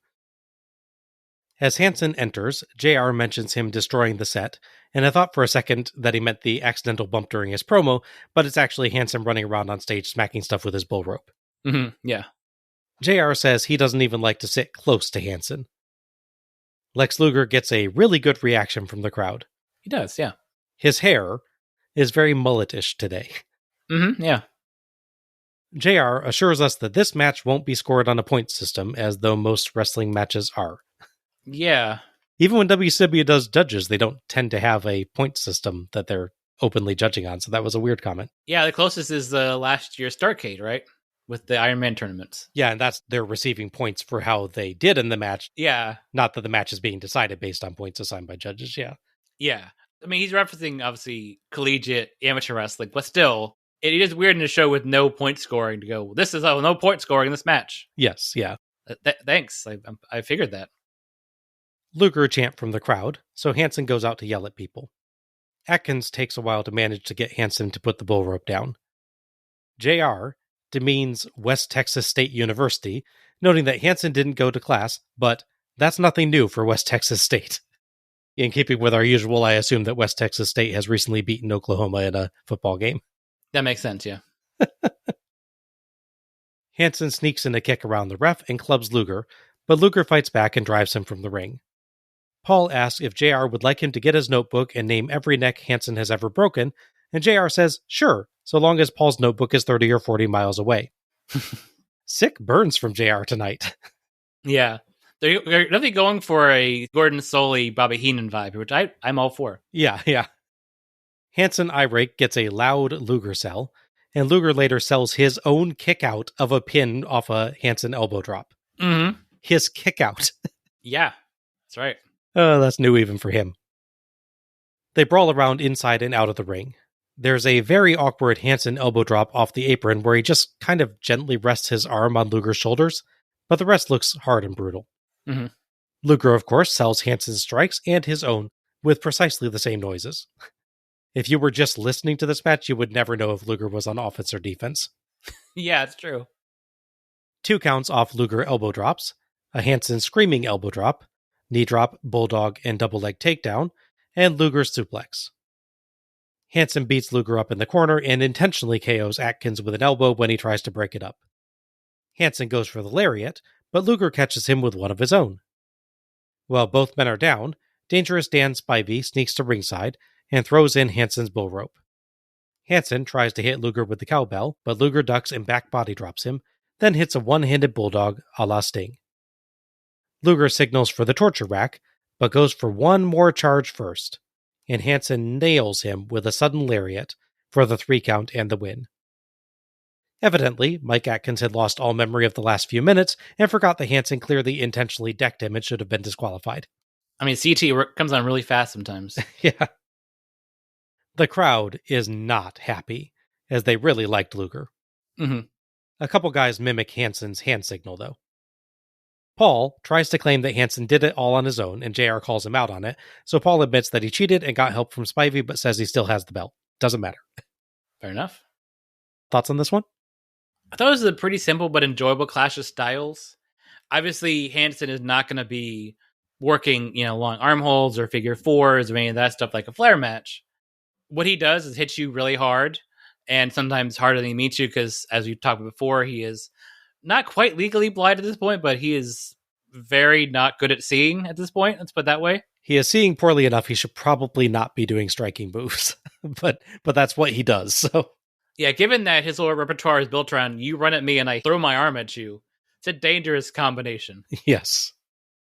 The positive about that style and how he wrestles is that gives us tons of Luger selling. Oh my gosh, yes. Luger selling really elevates this match for me more than if this same match former played with him against, say, like a Brian Pillman, which would be good in its own right, to be fair. The interference aspect is weird, right? Because he gives him the cowbell and the rope, and it doesn't work, but then he wins separately from that. Yes. It'd be one thing if it was like, there's a split second delay between after he does the backdrop, that Luger goes, okay, I gotta make sure this rope is all the way out of here, and like he stops and like throws out of the ring and then turns around into a layer or something. He's just fully in control and then just gets countered and loses the match. As clean as you can get with attempted interference earlier. Yeah, it is interesting, JR's comment to Paul about, well, he cheated. Well, technically he tried to cheat. Yeah. I guess, okay, so technically he cheated, but the cheating didn't actually matter to the finish in any way whatsoever. He does actually win clean, yeah. Yeah, just very confusing interference that doesn't really pay off. Mm-hmm. I'll be honest, I really would want to see the visual of him with Hansen in the torture rack, even if it's broken up somehow, like if, Hansen like kicks the ref and then you set up the Spivey interference. Would like to see that, but I think they're saving that for the rematch, which I can't remember if it happens in the rematch or not. But if it doesn't, that'd be disappointing too. Yeah, I don't recall how that ends. Yeah, if they go a whole match series and don't have him put Hansen in the torture rack, could be really, really shame. Talk about wrestling and how the biggest stars, they take a little bit from other people. The Rock takes bits from Rocky Johnson, his dad, and so on and so forth. All these people. I was thinking, watching Hansen come out with that vest. Stone Cold Steve Austin? Stone Cold, yes, yeah. Yep. 100%. Obviously, visually, there's a big difference between the two of them in that, the belly region. With crazy Texan in a black vest coming out to fight you, yeah, I was getting that a lot. I would be shocked if that wasn't intentional. Oh, yeah, 100%. I would imagine Austin was like, what can I do for my new look? Oh, I remember Stan Hansen. He was awesome. Let's do that. Exactly, yes. This was a strike-heavy match, but it was still a lot of fun. Luger really threw himself into this and sold very well and loudly for Hansen and for himself. And the two worked well to give the feeling of a feud with big emotions and intensity. There wasn't much complexity to what was going on, though Paul did a nice job pointing out how much Hansen was wearing down Luger's neck and upper body to set up for the lariat. Even so, the match is short, and it doesn't wear out its welcome, and they put in a little bit more wrestling-wise late match to evolve things a bit before the finish. The cheating segment, I agree with you, is kind of like it doesn't really go anywhere. The actual finish, though, is quite nice. It builds up how sudden and devastating the lariat is, as Luger seems fully in control, but suddenly gets caught by it and pinned immediately. Yeah. It's the striking version of like the Diamond Cutter. Exactly, yeah. An uncomplicated but fast-paced and intense brawl. I wouldn't want every match to be like this, but it worked. Yeah, I was say I go back to, I guess, Wrestle War a couple months after this, when we get that big out-of-control fight between Stan Hansen and Vader. And I think, like I said, a similar thing, that I don't want every match to be like this, but this match feels interesting because it's so different. As mentioned, Luger would get his rematch at Starrcade for the belt. And just to keep this curse alive, I should mention that Stan Hansen loses his Triple Crown Championship in January. JR asks what else could happen tonight, and throws to Tontum of the Opfone, who is with the World Tag Team Champion, Teddy Long. He's standing there holding both belts. Although technically, Simmons and Reed are on his t-shirt, aligned perfectly with the belts, so maybe that's how he's showing that they're the real champs. Jim, I don't know. We still got that world title match to come, and here's a man still with the gold and that smirk on your face. Well, let me say something about the smirk on my face. One thing I want everybody to know is homie don't play that, and you know what that word is. Now, I have proved to the National Wrestling Alliance, I have proved to Ted Turner, I have proved to Chicago, and I have proved to the whole world that Doom is the meanest, toughest, baddest tag team in professional wrestling. And one more thing, the Horseman, Ric Flair, Arn Anderson, not another title shot. I'm through with you. We don't have to wrestle you no more. All right, you hear it from Teddy Long, Jim and Paul Lee. Let's go back to you. I'm not sure what that word is, and I'm not sure Tony knew what Long was getting at either. Yeah. Otherwise, a perfectly acceptable promo from Teddy, striking a good balance between being vindicated and being arrogant. He kind of goes with the almost face role that Doom played in the match, but without losing the character that he's going to be using going forward with the more heelish attitude. So good job of bridging the gap there. I do like the dated nature of this promo by doing a In Living Color reference. Yes. As someone who watched In Living Color as a kid, maybe I shouldn't have at that age, but I did. I don't know what word he means either, because I watched a bunch of those sketches. Yeah, I don't understand what he's going for there at all. Like I said, it's a good balance of vindicated and overconfident cocky, absolutely. I would say it'd be nice to hear from actual Doom. Yeah. Like bragging about it, but Teddy Long's a good promo, so I can complain. I don't mind them having Teddy Long do the bulk of the promo. I know on other shows that we've seen Reed and Simmons do promos that they're both quite good as well. It would have been nice to have like Teddy Long start, get a little bit from Reed and Simmons, and then Teddy Long finish. Yeah. That they've done sometimes, and get those guys out there, especially because I love Ron Simmons' voice. That's true, yes. That just mega bass voice he's got. We cut back to JR and Paul, who have been joined by Missy Hyatt. Paul is yelling into his gigantic old cellular phone. JR builds up the match between Vicious and Sting and says all that Misty and Paul have in common is that they both predicted that Sid Vicious will win. Missy takes care to note that she predicted it first, as Paul gestures that it was him. Missy says after the Black Scorpion messed with Sting's head, it's going to be easy. So our final match is Big Sid Vicious versus Sting for Sting's NWA World Heavyweight Championship. Referee for this one is Nick Patrick. I had noted before, after returning from injury, teaming with RoboCop briefly, and fully recovering, Sting would win the world title off of Ric Flair, and those go on a run he's on now. Understandably, taking the title off Flair makes you a target for the Four Horsemen. Also, being Sting makes you a target for the Four Horsemen. That's true. I mean, even now in his retired life, he probably looks around the corner and he walks places. Like, is Arn coming? Arn might jump me if I turn this corner too fast. It's just hardwired in his brain now. I had noted the group is going for full dominance, so with the others going after the tag titles, Sid is thrown in there as their big enforcer. He's got the best shot at beating Sting. He's big and scary and likes to yell, so... And he's vicious, too. Oh, is he? I hadn't got to that. Yeah, so it's a pretty straightforward story. Group sends their hardest hitter out to take the title off the guy that took it from them. I can't imagine why you need to overcomplicate this at all. This will probably be a very straightforward match that has nothing complicated going on. Exactly. By the way, is it true that Barry Windham was getting a haircut for some reason earlier in the day? I'd heard that was a thing. You know. I think he was getting checked for lice. You know, sometimes you just do that. Oh, okay, yeah. Part of it, yeah. WCW kind of operates like an elementary school sometimes, so. Exactly, yeah. I mean, protection values. That's true. Sid is announced as from anywhere he darn well pleases, which is one of the best intros ever. Yeah, if I ever became a wrestler, that's where I'd be from as well. Yeah, I think that just says it all there. Mm-hmm. Some kind of baton or pencil or something gets thrown in and bounces off his shoulder as he walks down the ramp, and he ignores it. Good man. Can't blame him. Yeah. Sting is out next, and his pyro is almost synced to the rhythm of his music, but not quite. To be fair, I don't think they were trying to. I think it's just a coincidence, but it's a very funny coincidence. Absolutely, yeah. JR mistakenly calls Sid Sting's partner before quickly correcting to opponent. An opening stare down effectively demonstrates Sid's size advantage. Sid turns away to pose, so Sting turns away to give a Stinger call, so Sid quickly whips around and batters him. Dear, sweet, stupid Sting. Sid easily catches a Sting crossbody and backbreakers him, but Sting no-sells and rapidly lands strikes, then goes for the figure four, but Sid escapes. Back in, Sid rakes the eyes, but Sting ducks a clothesline and Sid spills out, where he tries to run Sting to the ring post, but Sting sends him into it instead. Paul nicely points out that Sid gets right back in anyway, having learned from the Horsemen's earlier match that you can't win the title outside the ring. Sting works the arm, and we get an adorable shot of a preschooler in Sting face paint shyly waving at the camera. Oh yeah, I remember that. It was super cute. Mm-hmm. JR says Sting's motivation is the kids who believe in him.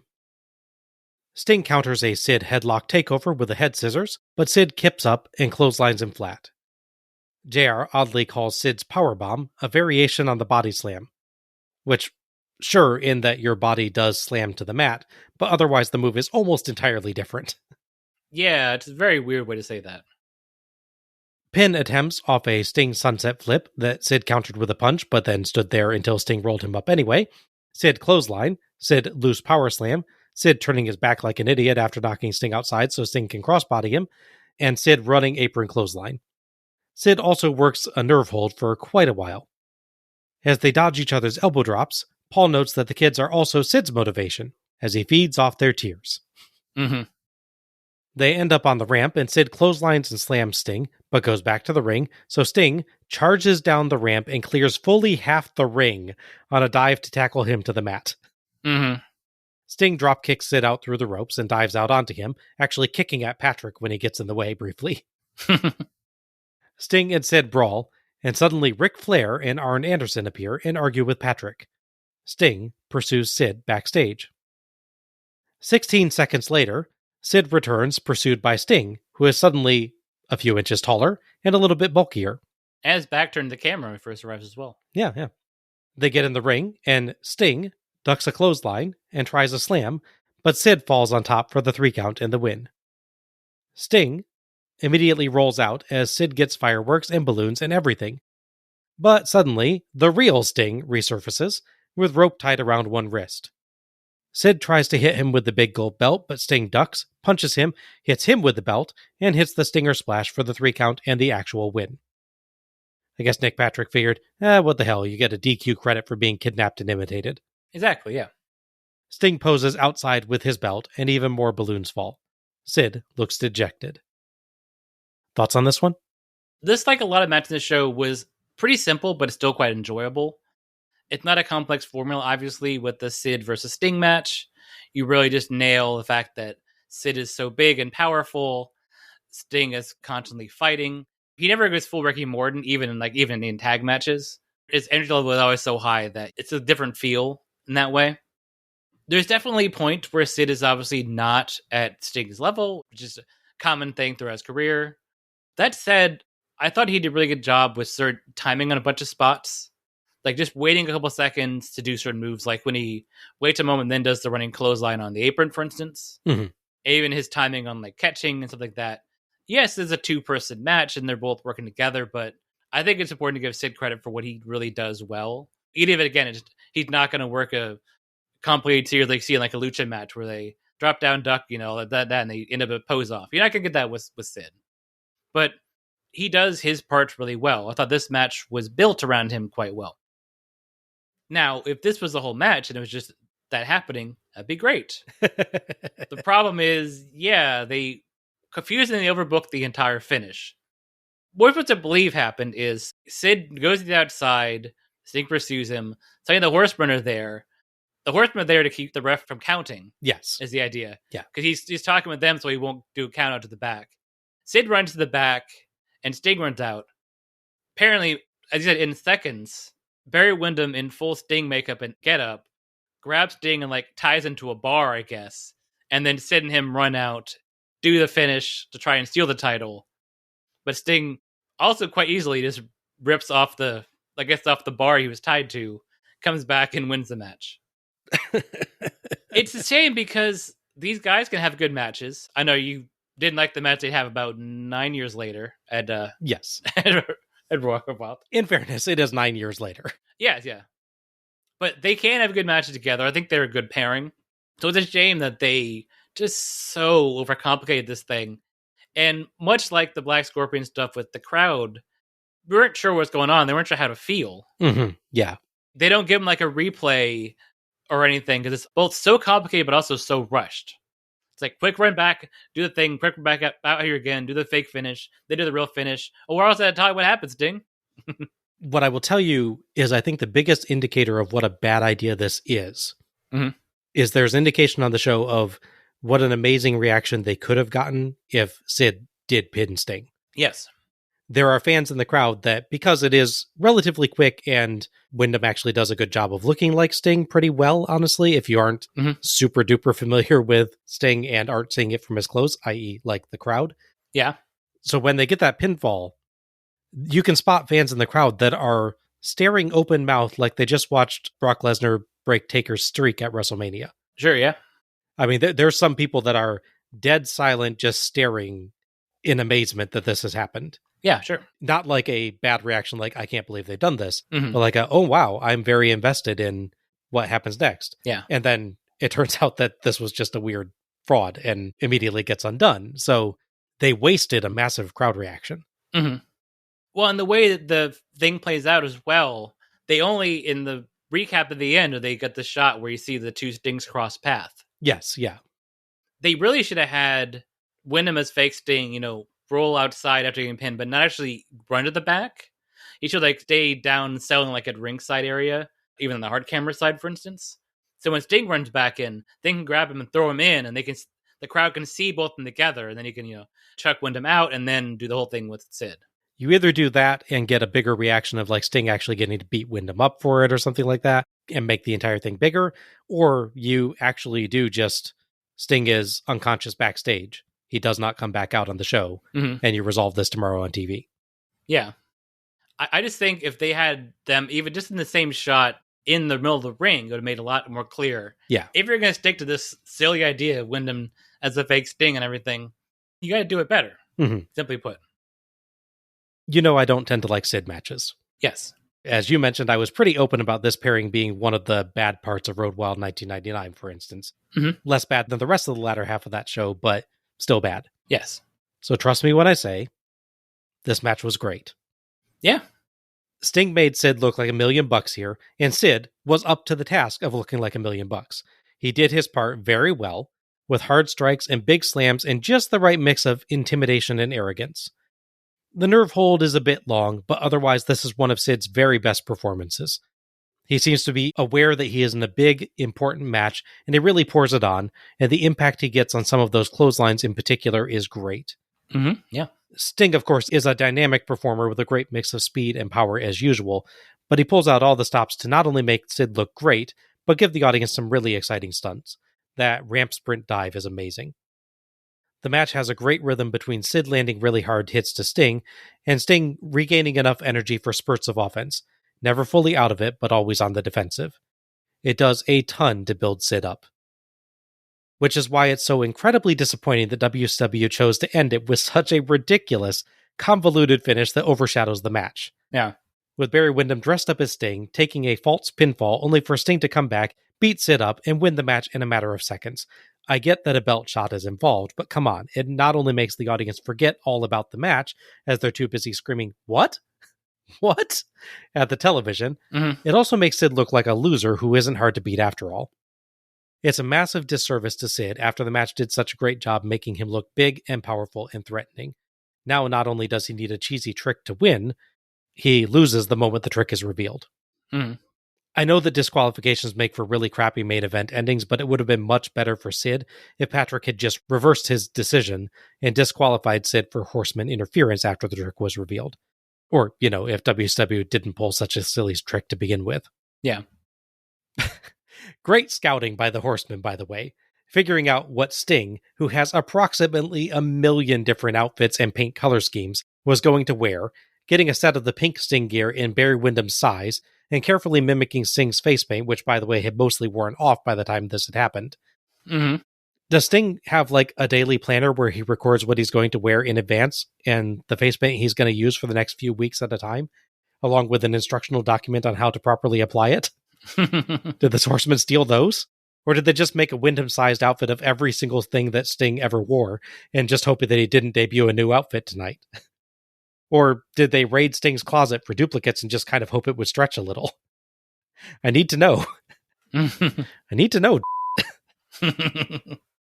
Also, as we hinted out before, the timing of this. Sting and Sid go backstage at 1 hour, 51 minutes, and 11 seconds into the show, as it airs. Windham as Sting and Sid reappear at 1 hour, 51 minutes, and 27 seconds, so that means that somehow Windham and Sid got Sting, a world champion fighter, tied to something backstage and got all the way back out to the ring in 16 seconds. And obviously they need time for the transport there, so we're probably talking them dealing with Sting backstage in 10 to 12 seconds probably, and then assuming they sprint back to ringside. Even assuming that they might have had Ole backstage to help too, that seems extreme if you're not knocking him out, which given Sting reappears totally conscious at 1 hour 52 minutes and 10 seconds, so 43 seconds later, doesn't seem to be the case. The rope actually makes things feel less likely to me. If he didn't have the rope on, I could see the claim being that Ole just held onto him backstage and Sting decked him and came back out. But the rope complicates everything that had to happen. WCW trying to explain things made things harder to explain. Well, I was thinking you could have done it with handcuffs. Having Sting break handcuffs is a different thing, I know, but that could explain the quick thing. In this real fast amount of time, Sid runs backstage, Sting follows him. Suddenly, Barry Windham pops up around the corner, or opens the door, and he's like, "Hey, Sting!" He's like, "Wait, what's going on?" And then Sid handcuffs him to the pole back there, and then they run back out. Yeah, and then you could have Sting. Presumably, he's a superhero, so you just have him have broken the handcuffs as well. Yeah, exactly. Yeah, that's a little easier to justify happening quickly than rope. Rope feels like it's more complicated. Yeah, there are those plastic zip tie things that work as well. Yeah. You like zip tie him to like a beam or something, yeah. Yeah, the other explanation, which does make sense just because it's Sting, is that Sting saw Barry Windham dressed as himself and kind of had a Control-Alt-Delete moment where he just was like, oh, Sting.exe has shut down. Yeah. They took advantage and roped him up in that time. Sure. Because he was like, wait, but it's me betraying me. I don't understand. I get betrayed a lot, but I surely have never betrayed myself. I truly am my own worst enemy. Anyways, it was a really good and fun Sting versus Big Man match with one heck of a crappy ending. Yeah, that's the telling thing about it, right? We can talk about how there's a good Sid Sting match, but then it's so easy to get sidetracked, ridiculous of how they do this finish. Exactly. Every time you talk about it, it takes away from the actual work they did in the match. Yeah, when you bring up this match to someone else, you're not going to talk about Sid's good performance or the way Sting built up Sid really well. Mm-hmm. More likely, you're going to be like, yeah, that's the match where Barry Windham dresses up as Sting and everyone's supposed to believe it's Sting. Exactly, yeah. That's what this match is known for. Mm-hmm. It's not known for being a genuinely good contest between Sting and Sid. Yes.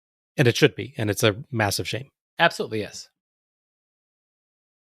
Sting would be challenged for his world title at Starrcade by the mysterious Black Scorpion. See our episode on that for the disappointing reality of how it plays out. As for Sid, so he wouldn't actually leave the Forest, and they wouldn't like turn face necessarily and leave them, but basically he wouldn't hang around them for a little while. He would meet up with Dan Spivey, and they would wrestle a couple matches on TV, building up a Starrcade match they have at that show. Oh, that match. Yeah. It's the everything goes wrong match. Literally every spot is It's wrong. like 1 minute long, and they botch every move. Yes. And I like Spivey. Yeah, me too. But yeah, and that match ended up being the last time that the Skyscrapers team up as well. Which I can see why after seeing that match. I'm sure people backstage were like, oh, God, end this right now. Yeah. It does have the great promo afterwards, though, where they threaten Paul Heyman and he stammers through his part of the promo. Oh, yeah, that was good. JR notes that obviously it wasn't Sting in the ring and calls Sting over with 30 seconds left in the show. That obviously was not Sting in the ring. Sting, we've only got 30 seconds here. You've overcome every obstacle. What do you think about this situation? You've done it all. Black Scorpion, Sid Vicious, and whoever that was. It's not one thing, it's another, Rossi. I can't believe this. I never thought defending the world title would mean all of this. That doesn't mean that I'm turning away from it. I'll always be here to defend it no matter what happens, Rossi. There you hear it for the champion of the world. What pandemonium. That was, I don't know who it was that came in here. Celebration already started. The 1, 2, 3. That was it when the Poor Sting. He gets saddled with having to sum up angles involving the Black Scorpion and a silly Sting duplicate while he's just trying to go backstage and have a rest. Yeah, right? He does better than I would have done, in part because he doesn't actively start swearing into the microphone after the ridiculous crap WCW put him through. Yeah. But there's only so much you can do with this. Just expressing disbelief and walking off is probably the best move. Mm-hmm. I do also like, so he's cutting this promo while the pyro and the fireworks are going off. Yes. It sounds like if you're talking to someone in the kitchen while the world's loudest microwave is making popcorn. That's true. It is popping in the background. That is true, yeah. I liked Rossi as well. Yeah, what is that? Just Sting's cute nickname for Jim Ross. They're good buddies, apparently. Yeah, your name is... Okay, so Jim Ross. I could go Jimmy. Nah, everyone does Jimmy. Ooh, Rossi. Yeah. Well, I didn't want him to be confused with Jim Cornette or Jimmy Jam Garvin, so... Oh, okay, yeah. Ranger Ross, though, he might be compared to, so... Oh, yeah. That's a tough one. I do have to say, they make a habit of going to Sting for promos when the show is ending, don't they? They do. They did that to him on Starrcade 89 as well. Oh, yeah. I think we actually lose the Sting promo on that show because it actually cuts to the credits before they get to him. Yeah. Because the Road Warriors are doing their promo, and then Flair does a promo, I think, building up Sting. And then Sting comes on and gets to say one line, and then we don't hear the rest. So this is better than that. Yeah. I will say historically, that seems to be a tradition with Sting. Because when he had his last match in 2023 in AEW, same thing happens. Are you kidding me? No, I'm not kidding. Oh my gosh. He has this big retirement match, and as he's talking, someone tells him they're running low on time, and he keeps going, and it cuts off. Jeez. And now in that case, they played the rest of it on like the next show they had. But yeah, it's just funny. He does a retirement match, he's cut off by the runtime. Wow. It's so great. Time your shows better, people. As Sting walks off, Paul protests that the celebration had already begun and the match was over. JR signs off, and we get some nice credits with a spooky house and thunder and lightning effects. And Halloween Havoc 1990 is done. So, Al, your overall thoughts on Halloween Havoc 1990? I think it's a good show as a whole. The problem we run into is that the only version available anywhere, and I looked around to see if there's like a live version of a show or anything. I couldn't find anything. I tried to find the matches that were cut separately because I really wanted to watch, Kevin Nash as Master and Blaster, all that stuff. So the only version of the show you can watch anywhere, unless you somehow work for the WCW, or if WWF finds the master tape somewhere, which please, if you find it, put it online. We want to see this. The only version you can see is this chopped down one with almost all the singles matches cut out. And all we're left with is lots of tag matches that feel very similar. They all have their high points. You have good people involved across the board with those matches. But without the singles matches to break them up, it really makes the show clump together a bit. A lot of the matches are okay. I used the word enjoyable a lot, but I didn't use the word great a lot because there is a difference there. I think the show never quite reaches the heights it should in a lot of matches. It almost gets there and they do something like book a double count out or book whatever the hell they did here with the main event match. They're constantly shooting themselves in the foot in some way, shape, or form in these matches. That said, the show had a fun, spooky feel. It has the ridiculous Black Scorpion segment, which is one of my favorite parts of the whole thing.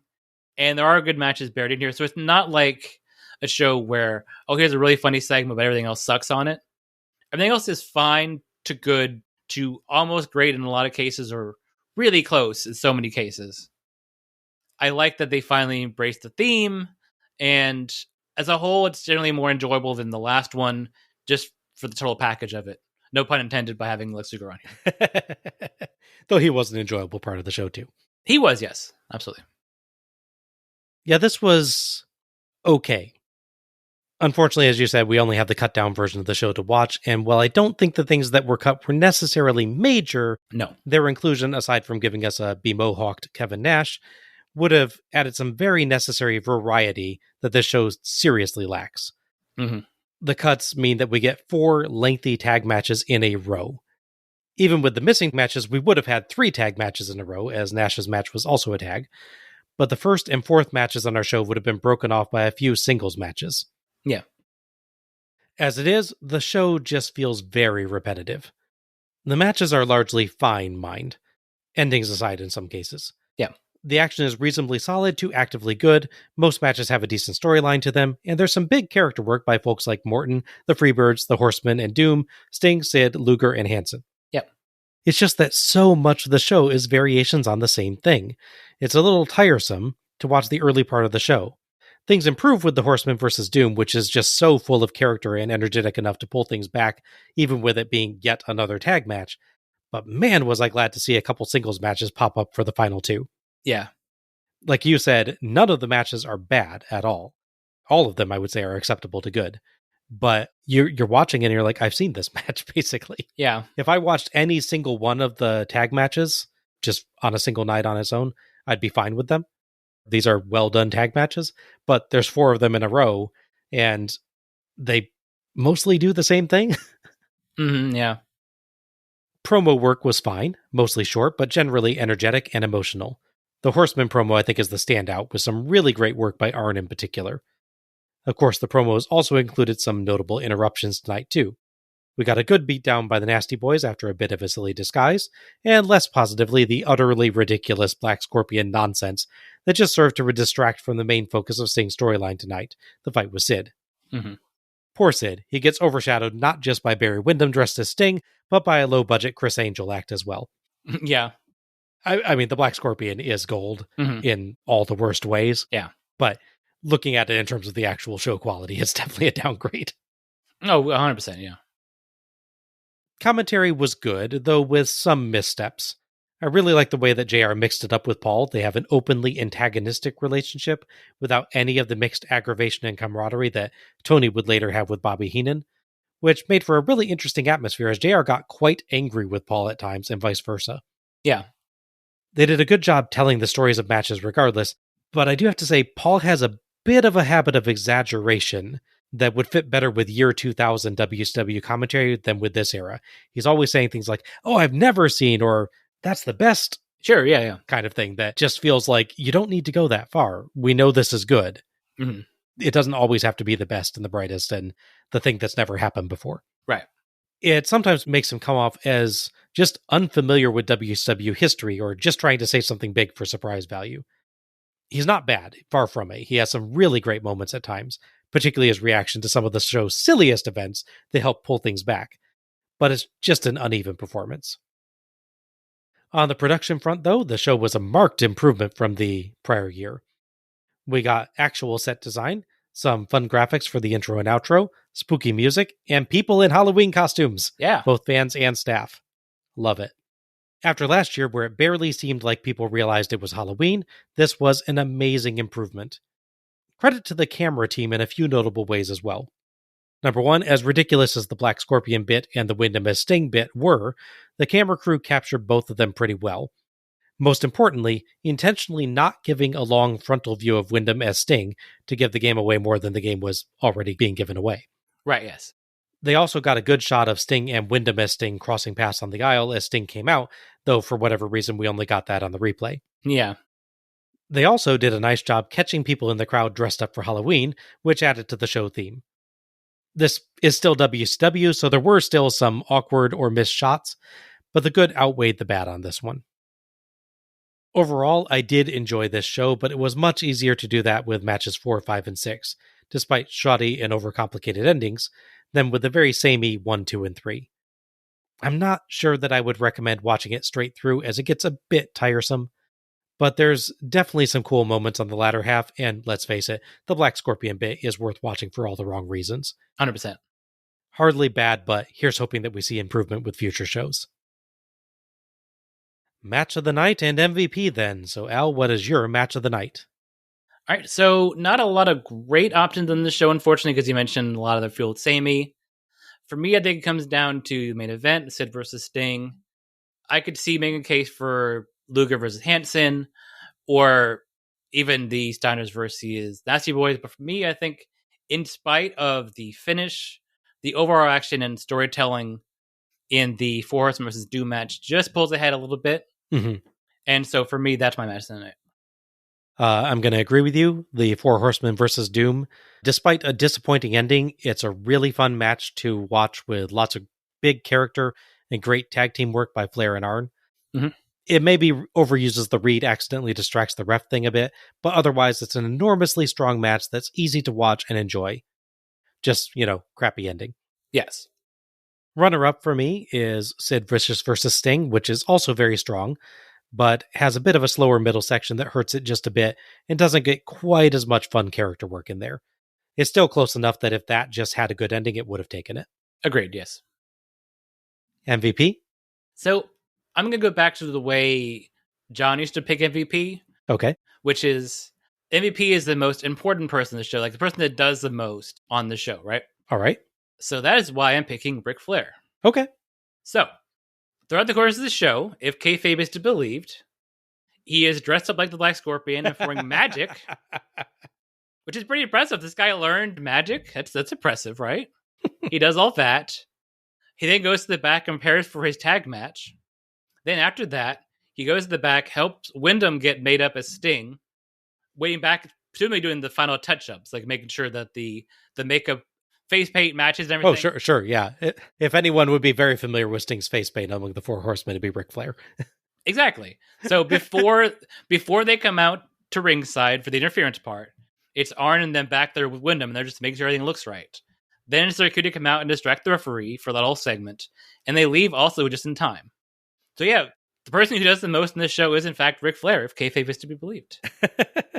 all joking aside, he really puts over Simmons and Reed really well in the match. Yes. So on pure quality, I could pick him as well, but he's just so important in the storyline of the show as well.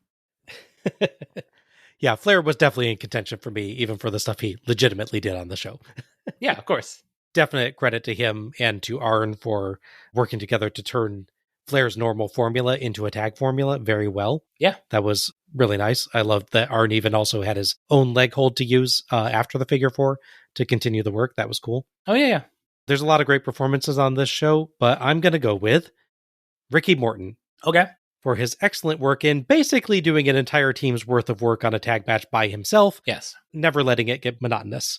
Yeah, I can see that perfectly fine. It is a testament to how good he is at playing his role in a Midnights versus Rock and Roll match that he can just go with that and give fans something fun to watch, even if his partner is less animate than the ring post. Yes, yes. And that wraps up our review of Halloween Havoc 1990. If you've enjoyed listening to us tonight, you can find us on Facebook as Let's Go to the Ring. A link will be available in the episode description. Follow us for episode announcements and other show details, and share your own thoughts about each show as we go through. You can subscribe to our show on Apple Podcasts, YouTube, YouTube Music, Audible, iHeartRadio, Spotify, TuneIn, or Pandora. And please, if you've enjoyed this show, give us a rating or review, and share the show through your favorite social media platforms to help others discover us. Many thanks to OSW Review for attendance at pay-per-view figures, and Gina Trujillo for our logo. Next up, Halloween Havoc 1991. An evening of terrifying destruction. Oh. That sounds more like a 1940s radio news broadcast about a horrific disaster than a tagline for a wrestling pay-per-view. An evening of terrified destruction. I knew if I said that you would go into your headline voice. Well, that was my cue, right? Pretty much, yes. Yeah. This is Bob Moore for Alec Pridgeon, signing off. Good night, everybody. Happy wrestling.